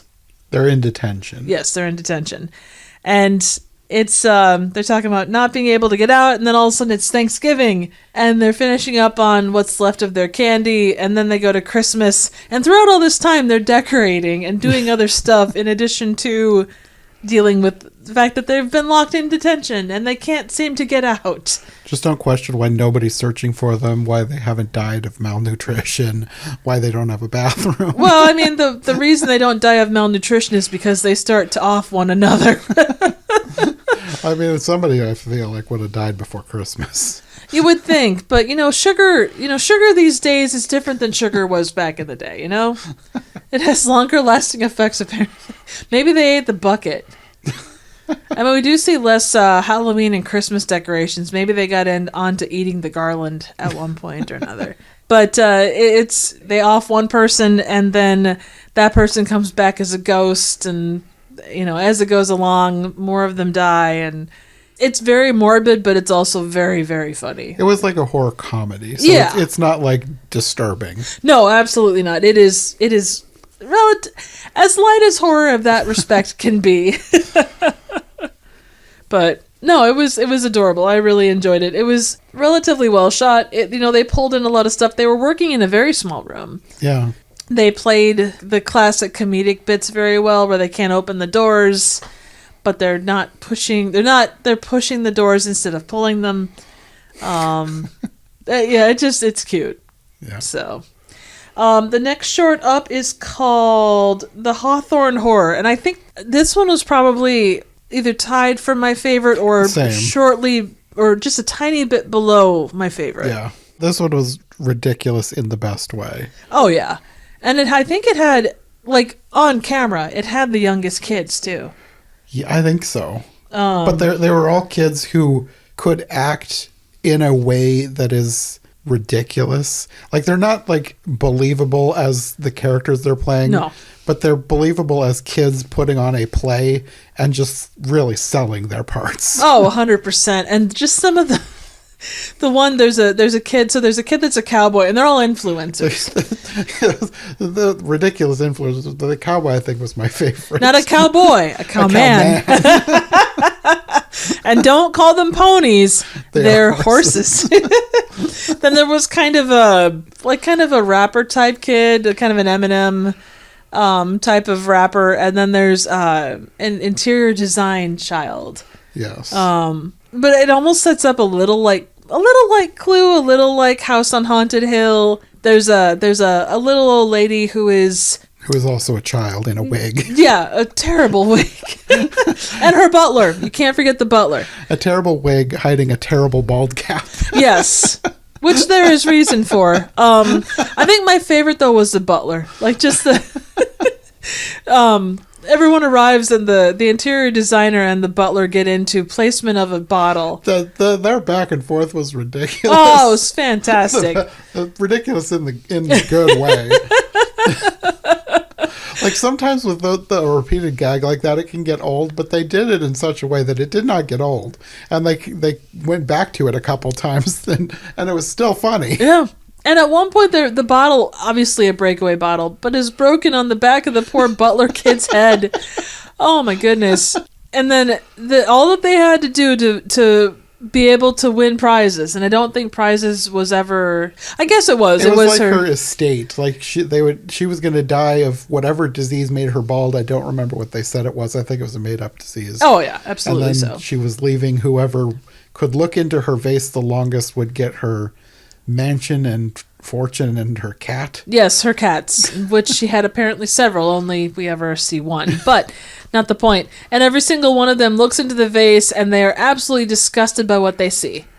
We never find out. We don't know what it is. Which is probably good. I'm happy to not find out. But then it turns out she pulls a Scooby-Doo and takes off the wig, takes off the bald cap, and she's like, ha-ha! And these poor kids are sitting there like... We're not the same since, and the poor interior design kid ends up... She's living behind a dumpster. Yes, but it's a well-appointed dumpster because she knows how to decorate. The whole thing was ridiculous, but it was very funny. Oh, yeah. Like for some of this, I was like, a kid wrote this? But they did. Oh, yeah. And you can tell, like... Some of it you can tell a kid wrote it, but in a good way. Yeah, no, it absolutely is. It's take the most creative child that you know and can write in a relatively linear fashion. Uh-huh. And it works. It's adorable. It's so fun and it's charming in a goofy, slapsticky way. Yeah. The next one up is called The Audition, which basically there's a whole bunch of people waiting to audition for a part. There's a couple that are fighting. Our main character is very nervous about going in for the audition, and she's kind of her spirits are lifted by another kid that comes in to kind of talk her through it. She ends up getting the part, and the person that's the casting director is also, I think, No, it's not her in a wig. I wasn't sure. I couldn't tell. It kind of looked like her, and it was kind of like that, haha, funny bit. But it was cute. It had some moments. I think it wasn't quite as strong.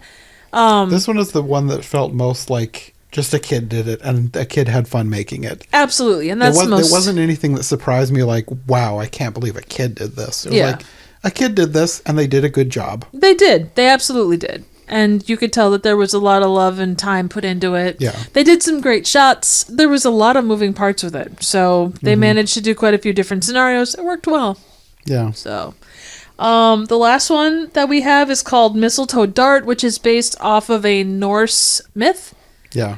So there's an art teacher that brings video or submits films every single year for the past 8 years, I believe. That's what he said. Yeah. But it's 4th and 5th graders as part of their art or their second semester art class.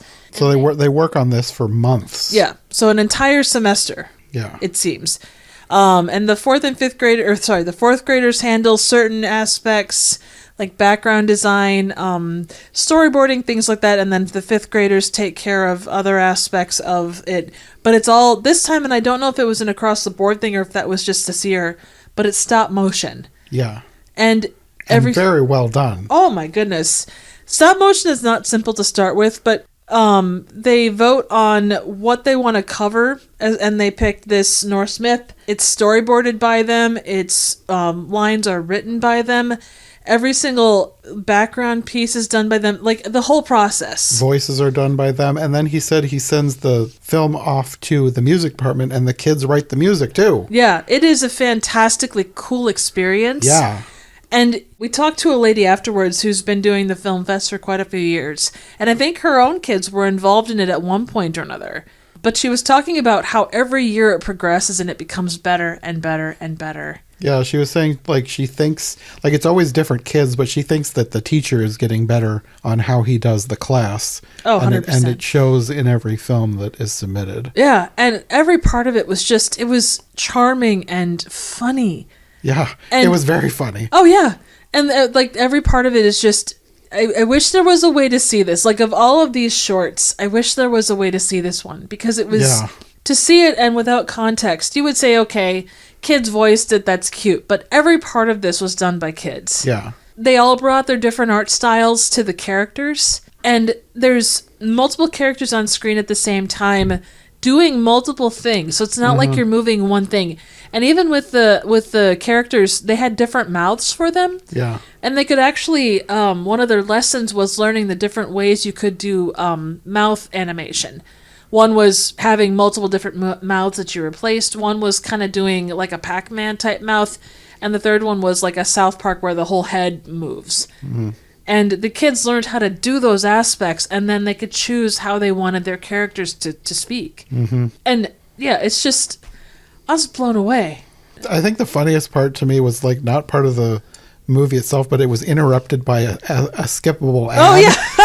And I was thinking to myself, did a kid do this, or was this like something that an adult thought of and suggested the kids? No, a kid thought of this by themselves, and then they apparently had a whole discussion on what the ad was going to be. Oh yeah, it was like an insurance ad, but like ridiculous from a kid's point of view. Absolutely, and it was the funniest part of it, but it was sort of meant to be because the rest of the story was kind of built around a previous myth, so you can make it funny. But yeah, I mean, just everything about it. There was not one bad piece of this. It was incredible.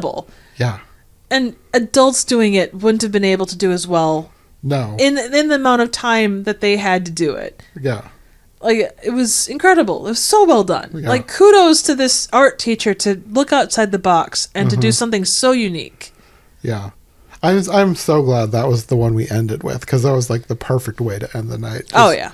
It was the best. It was so funny. It was awesome. He was actually there to kind of give the input. Yeah. Both him and a couple of people from MBM Studios was there as well. So, yeah. But no, there wasn't a bad thing. And to see young people getting involved in that, obviously you have to have them involved. That way, it kind of gets them interested, and they're going into high school and beyond prepared to be able to do these things. He said that one of his first students is already going into animation. Yeah.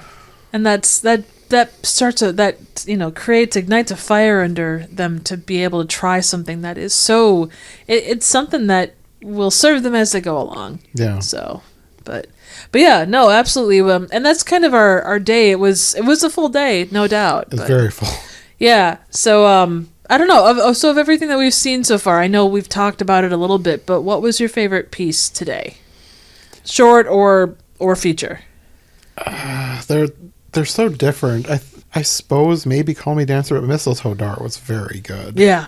It's hard to pick because they're so completely different, but those two are probably my two favorites. I would agree. There were a couple of the sci-fi ones that I found really interesting and enjoyable, but as far as quality across the board, definitely Mistletoe Dart and Call Me Dancer were just fantastic. Yeah.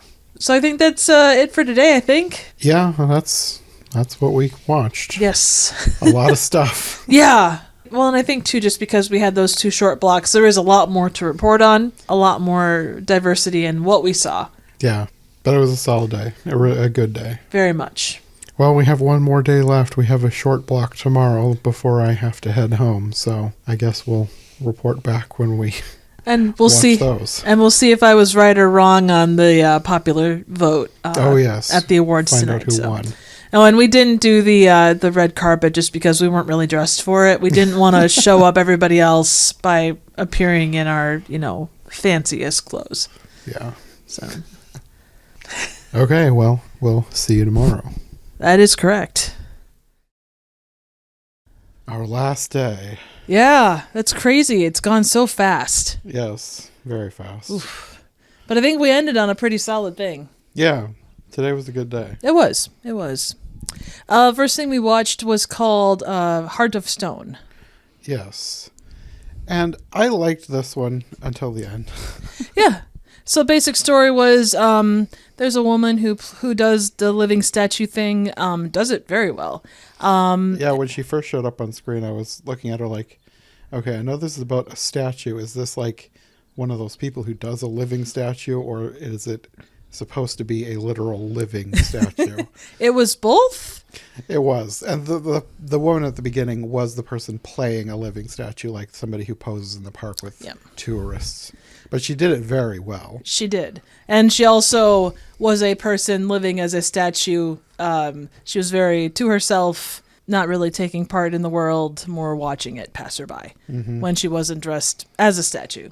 So, but there is a lovely statue in the park that she constantly sketches and interacts with and I guess sort of falls in love with. I think so. So then the statue is removed they were changing out some of the exhibitions and she gets very upset at this and she kisses the statue and then statue comes to life and they dance and have an extended moment and then at the very end they become a statue together. Yeah. Which I liked everything that they were doing, like talking and then the dance. Like everything was really well done. It was lovely and very pretty. well shot too. Yeah, like the whole thing looked really good, and I really liked when the statue came to life. The sound design, the scraping of stone, and then I think it was probably like CGI dust trickling off the statue as she started to move. That's kind of what I was thinking too. So. It was really well done. It was really cool. Yeah. Well, and even saw her fingers, there was a split second, probably a jump cut between the statue's fingers and her her fingers kind of breaking loose from it. But the effects were very well done. And it was, I think it had funding from the Belgian government. There were several funders of it, I would say on an European Union level. So. Yeah. And it was very well done. It looked great. It felt like a feature. But I didn't love the end. I think I would have preferred it to have been a dream. Because, I don't really know what they were going for with having them, fuse together and become a statue together. My assumption is earlier in the short, the live woman asks the statue, what is it like to be, how do you see the world? And basically the statue says, there are moments where we see people that pass us by, but by and large, we're in the moment that we're created. So she was made to be kind of a lonely girl waiting for her lover, and them fusing together was a moment of love between the two of them. So that was kind of going to be their eternal moment, was this moment of exhilaration in that kiss. So that's my assumption. That makes sense. That was my takeaway from it. I could be wrong, but... That's probably correct.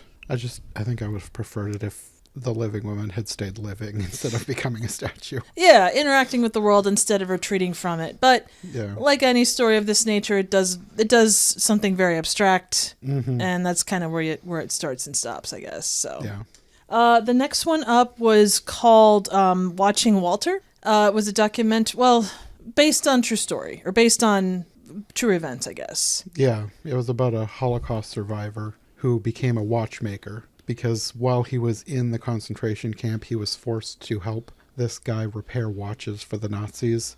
And this was a real thing that happened. This was a real person. So this is based on his life. And it was very well done. I liked this one, but it was heavier. I don't tend to love the heavy ones, so this wasn't like a favorite, but it was a very well done short. I recognize the main guy, but I don't remember why I recognize him. He must have been in something else I've seen. Oh, I'm the sure older so. guy. Yeah, I'm sure so. It did take place in, I think, the director was there to do Q&As, and he did mention that it was based out of Philadelphia, but it could have really been done anywhere on like Philadelphia or New York or something like that. One other thing to note is that this won Best Short of the whole fest. So, I mean, that goes to show that people vibed with it, certainly, even on that level. It was a very emotional story. I mean, there are endless stories of Holocaust survivors and the guilt that goes along with it, and this embodied that really well, I thought. But yeah, it was a very well done story. And it was, again, a small story. It takes place in an actual clock shop. Yeah, everything felt very true to life. And there was shots you never, obviously it wasn't set in a concentration camp, but the setup, the way that it was laid out worked incredibly well. So kudos to their location scouts. Yeah, they did a really good job. They did. And it sounds like they have plans to go further than the short with it, because he said since this is an actual person that he knew, he has his whole life that he wants to bring to a movie. Yeah. This was, I guess what you would call, I think they called it just a proof of concept. Probably, more than anything else. So that's kind of where any of this stuff starts. He sounds like he's got the script either mostly written or on the way. So if they can make this work, they'll go from there. Yep. So the next one up was called The First Sequel. It was probably one of two incredibly short ones. Yeah. But this one was my favorite of the block. It was so funny. It was well done. Yes. Yeah. Basically, a bunch of Neanderthals are sitting around telling stories. Their master storyteller gets done telling this very epic tale, and then people start to disband, and he says, "But wait, there's more!" And he goes on to try and give this massive continuation of the story that was ended, and people start to question, why is this needed? What about, motivations? And he goes on to say, well, how am I going to support myself if I'm adding more to the story? And there's a commercial break with mud bricks. It's super short. It's about 6 minutes long, but it is just super cute. And it was all motion capture. So yeah. And from the credits, at least, it had a very small crew. Yes. So with such a small crew, they did a great job. They did. I think there was only 2 voice people, too, so... I think there were 4 characters that talked, but I don't know if they were all the same person or not. I think, well, the way that they did the credits, they showed the guy's face doing the motion capture, and then they had 4 different actors. Maybe, yeah. I could be wrong, though. There might have been more. They did all sound sort of the same, but not 100%. They could have been. I don't know, but yeah, that would make sense if it's motion capture, so you don't need a lot of people, even though there were technically a ton of characters, because you had all the people around in the cave, and there was an upper level of the cave too. And then you had the guy selling the mud bricks, which was the most fascinating character. But no, it was just a fun, light short, and especially when you have a block that includes a Holocaust story. Yeah. Yeah. Up next was one called Carmen. It was in Spanish, but it was essentially Carmen and the Magic Spoon.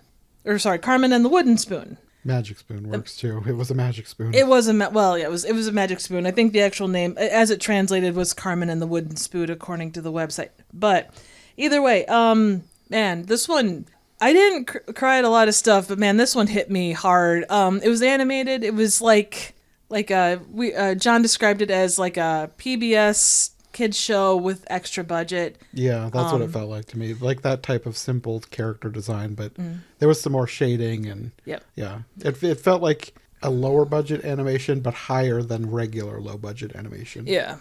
And that was just in the animation type. The story they told was quite a lot deeper. Yeah. Definitely not a kid's.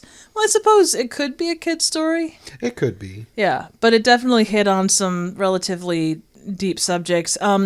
Basically, you had a grandma and a granddaughter who explored the world through cooking and this quote magic spoon that took the granddaughter on adventures. Through her grandma's memories. Yes, and her book of, like, she had a picture book with recipes and all of her experiences and such. The mom is a catering person, or like a caterer, is always quite busy and is unable to spend time with her daughter. And the grandma gets either dementia or Alzheimer's or something along those lines. She begins to lose her memory, and the mom and the daughter start to try and bring the grandma back to these memories and make her happy. Through cooking. Through cooking, yes. Yeah. Which, I mean, generally speaking, that's kind of a universal thing. And I've heard that can work, not permanently, but like it can help bring back memories and people can become more of their old self through something specific that they cooked in the past. Absolutely. And it was really well done. Like, yeah, it was. The story was well told. It didn't screw around time-wise. Like, it told the story it needed to tell, it hit you where you live, and then it moved on. Mm-hmm. And then it flew off on a giant wooden spoon. But if you can, personally, I would say if you can seek this one. Of these, the others are good, but of these, this is the one that, like, if you need an emotional hit, this one is really good for that. Yeah. Let's see, next one up. There was the Ukrainian dance movie. I think this might have been my favorite, but only because, like, the story was kind of simple. The acting wasn't perfect, but I love watching, like, dances from around the world, and I love musical fusion. And this was, like, a fusion of, like, traditional Ukrainian dance with, like, 80s music. Oh, yeah. It was really fun. Like, the last section of the movie was like, this is perfect for me. I love this. Oh, yeah. No, absolutely. It was bright, and it deals with some heavy stuff because it is taking place in modern day. There's mention of, so it's a father that owns, like, or who takes part in a Ukrainian culture center. His daughter danced in Ukraine, but she had to come back because of the war. And he plans to go back to help rebuild. And basically, they're saying that we win the war by being able to spread our culture and spread what we do in multiple different ways. Yeah. And the end is this gloriously awesome traditional Ukrainian dance. And it's fantastic. It was really fun. Yeah, bright and colorful, and just, it's a celebration. It really, truly is. Let's see. Another one that we hit was Clean Plate, which I'm not sure how I feel. Like, it was funny. It was super cute. And I can see what they were going for, but I don't know that it was... At first, it didn't feel like it was supposed to be sort of a fantasy. Like, it felt grounded until it didn't. Yeah. And then it felt weird. I don't know. I liked aspects of this, but it was not my favorite. Yeah. It had moments of fun, like... But there was something that might have been missed. And not to say, it was well shot. It had, like, everybody did a great job.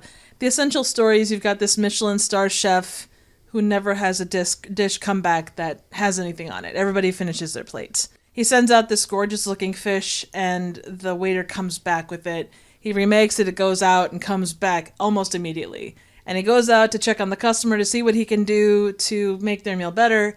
And it's a mob boss along with his enforcer. And then you find out the dish is actually for his dog. And the dog won't touch it. Right, but it's which also... is the most unbelievable part to me. Right, but it's also fish. It's like if you know what your dog likes... That's true, but like any dog I've known would eat literally anything. That is a good point. If your dog is willing to eat grass and or anything else put in front of them, yeah, no, that would make sense.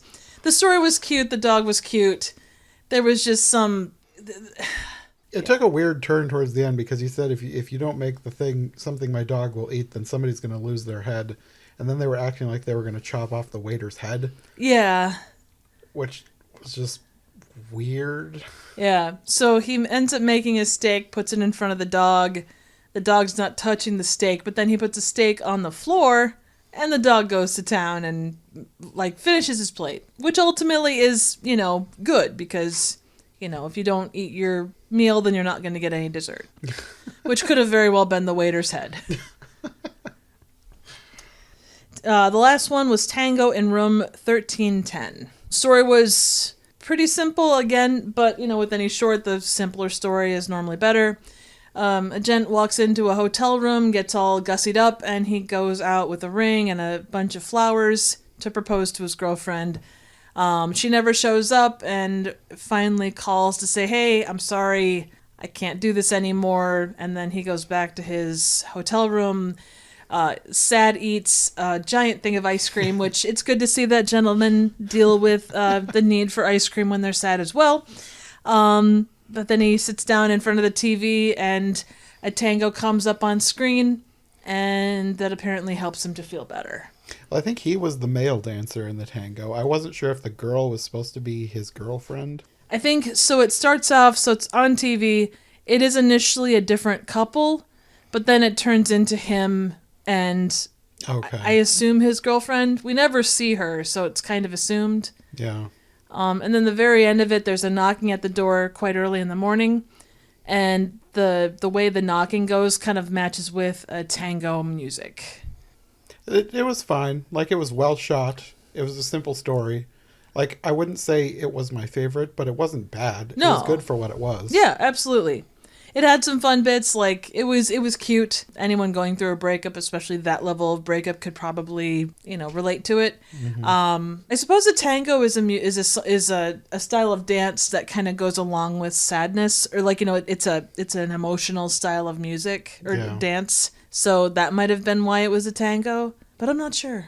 I feel like the more interesting thing was the fact that the director was main actor was there afterwards talking about the film. It was made in a very short amount of time. Yeah, like a day and a half. Yeah, and Small he was talking crew. about like getting through the weather because like they got rain in the short, but that was incorporated into it really well. It was very well done, and it was coming down like cats and dogs. So yeah, so the short looked good. Yeah. But again, a very simple story. There wouldn't be something you could turn into a feature out of this. It was just he wanted to make a short film in a small space and just tell an interesting, very short story. Oh yeah, well, and that it comes with its own set of challenges, but those challenges can be turned into creative results as well. And they did some great stuff, like the way that they incorporated the different channels, kind of talking about, you flip through the channels and everything relates back to your state of mind. Mm-hmm. That's a classic trope, but it always works well, and it was well done here. Also, the fact that he didn't talk at all in the short. That was a choice on his part. And I noticed it, but he made sure to mention at the end. He did that on purpose. He wanted to tell a story without saying anything. Absolutely. And it was well done, and he did a great job of conveying emotions, and it was good. Yeah. So a fitting ending, I think, for the block. Yeah. So, but yeah, that's kind of the full block. To follow up on the predictions that I made about winners, I wasn't right at all. It was stuff we never saw. Yeah. Other than watching Walter, and I think one other thing got something. I don't remember what it was. Yeah, I don't remember offhandedly either. But yeah, and I'm looking at the descriptions for the things that won. I had heard a couple people offhandedly speaking, and they said, "Oh yeah, great," but you can say that about any short. Mm-hmm. It is such a subjective thing. And congratulations to the winners, though. Well put together pieces across the board. Like, I don't think we saw anything that wasn't well put together. No, yeah, everything was really well done. And like, I should have thought that maybe things that we didn't see would win, because like there were so many movies at this festival, and we only saw a fraction of them. Oh yeah. So it makes sense that we didn't see everything that won.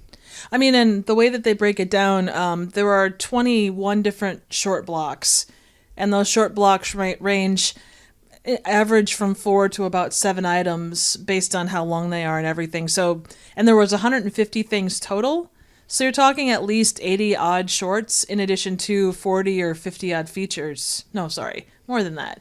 Like 60 odd features across an entire week of stuff. So, yeah, there'd be no way to hit everything, but I think we got a really good balance. Yeah, we did. But overall, how did you enjoy your first film fest? It was really fun. Good. That makes me want to go to more film festivals. Absolutely.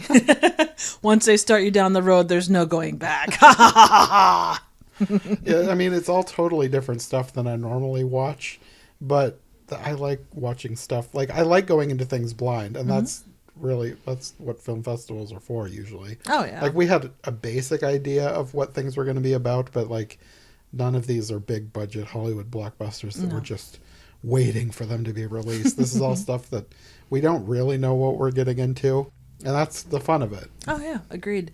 Probably the most well-known thing I saw personally, which this would have been before you came into town, it was a documentary called The Porcelain War, which was up for an Oscar in this previous year's Oscars. And I didn't make the connection until afterwards when I was looking through the information on it. And it's like, oh, it was up for an Academy Award for best documentary.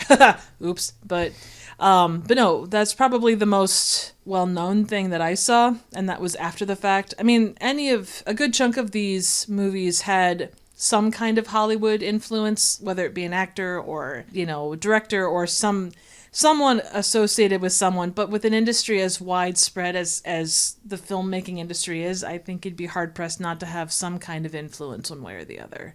But that's not to say there weren't a lot that were just, this person was like, you know what, I'm going to make a movie. And they did. And it turned out awesome. Because there was so many that were like one or first or second features. Yeah. So, yeah. Yeah, And, even though I will say, even the ones that I didn't personally like were still well done. Like, yeah. I don't think we saw anything that we could say was bad. No. Just not to my taste. Right, and that's such a subjective thing. Yeah. But no, yeah, it was, and so much stuff shot on iPhones. Yeah, and which maybe is it was very cool. Yeah, and maybe it was just the stuff that we ended up in. But there was maybe. Yeah. But iPhones, I feel like, are kind of perfect for some of these documentary type things. Because like while we were watching Call Me Dancer, before I even knew that it was shot on iPhone, I was wondering how they were following this guy with a film crew. Yeah. But it was just this woman. What was it? The person who was there, or was somebody else? I think there were two. There was two people filming, depending on when it was. Like they had their main person who was not there. He was based out of London, I think. Oh, that's right. But then she was also doing quite a lot of filming herself. So okay. Either way, they just had somebody in a probably small room, because I was wondering how they were going to fit stuff into this room to film these things. But if they just have an iPhone, that's super easy to film with. Absolutely so. But yeah, I've been to the film festival for several years, and it keeps getting better every year that I go. So, and that's the sign of a good film fest. It has a reputation for being a very good one, and it held up to that reputation this year. There's a lot of time and care that goes in. Yeah. So, yeah. Yeah, it was a lot of fun.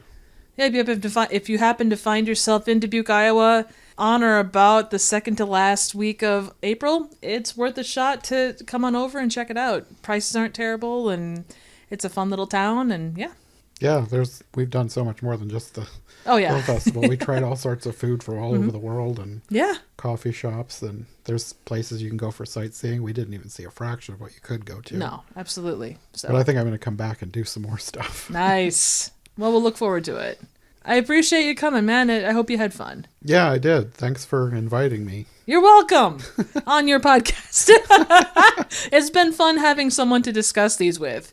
Like the one thing, and I think a lot of us as YouTubers kind of find this, you have your online people that are kind of your people when it comes to movies. Mm-hmm. But locally, it can be difficult to find people that are kind of in that same mindset as you are. Yeah. So to be able to have someone to go to this stuff with and kind of bounce stuff off of, like in the moment, it's awesome. Like we talked about it when it came to Hundreds of Beavers. When I saw that a couple of years ago, I was so blown away by how good it was. But the idea of talking to someone about it and trying to explain all these things, and them not going, well, I can appreciate that you're trying to tell me what this is, but I have no idea what you're talking about.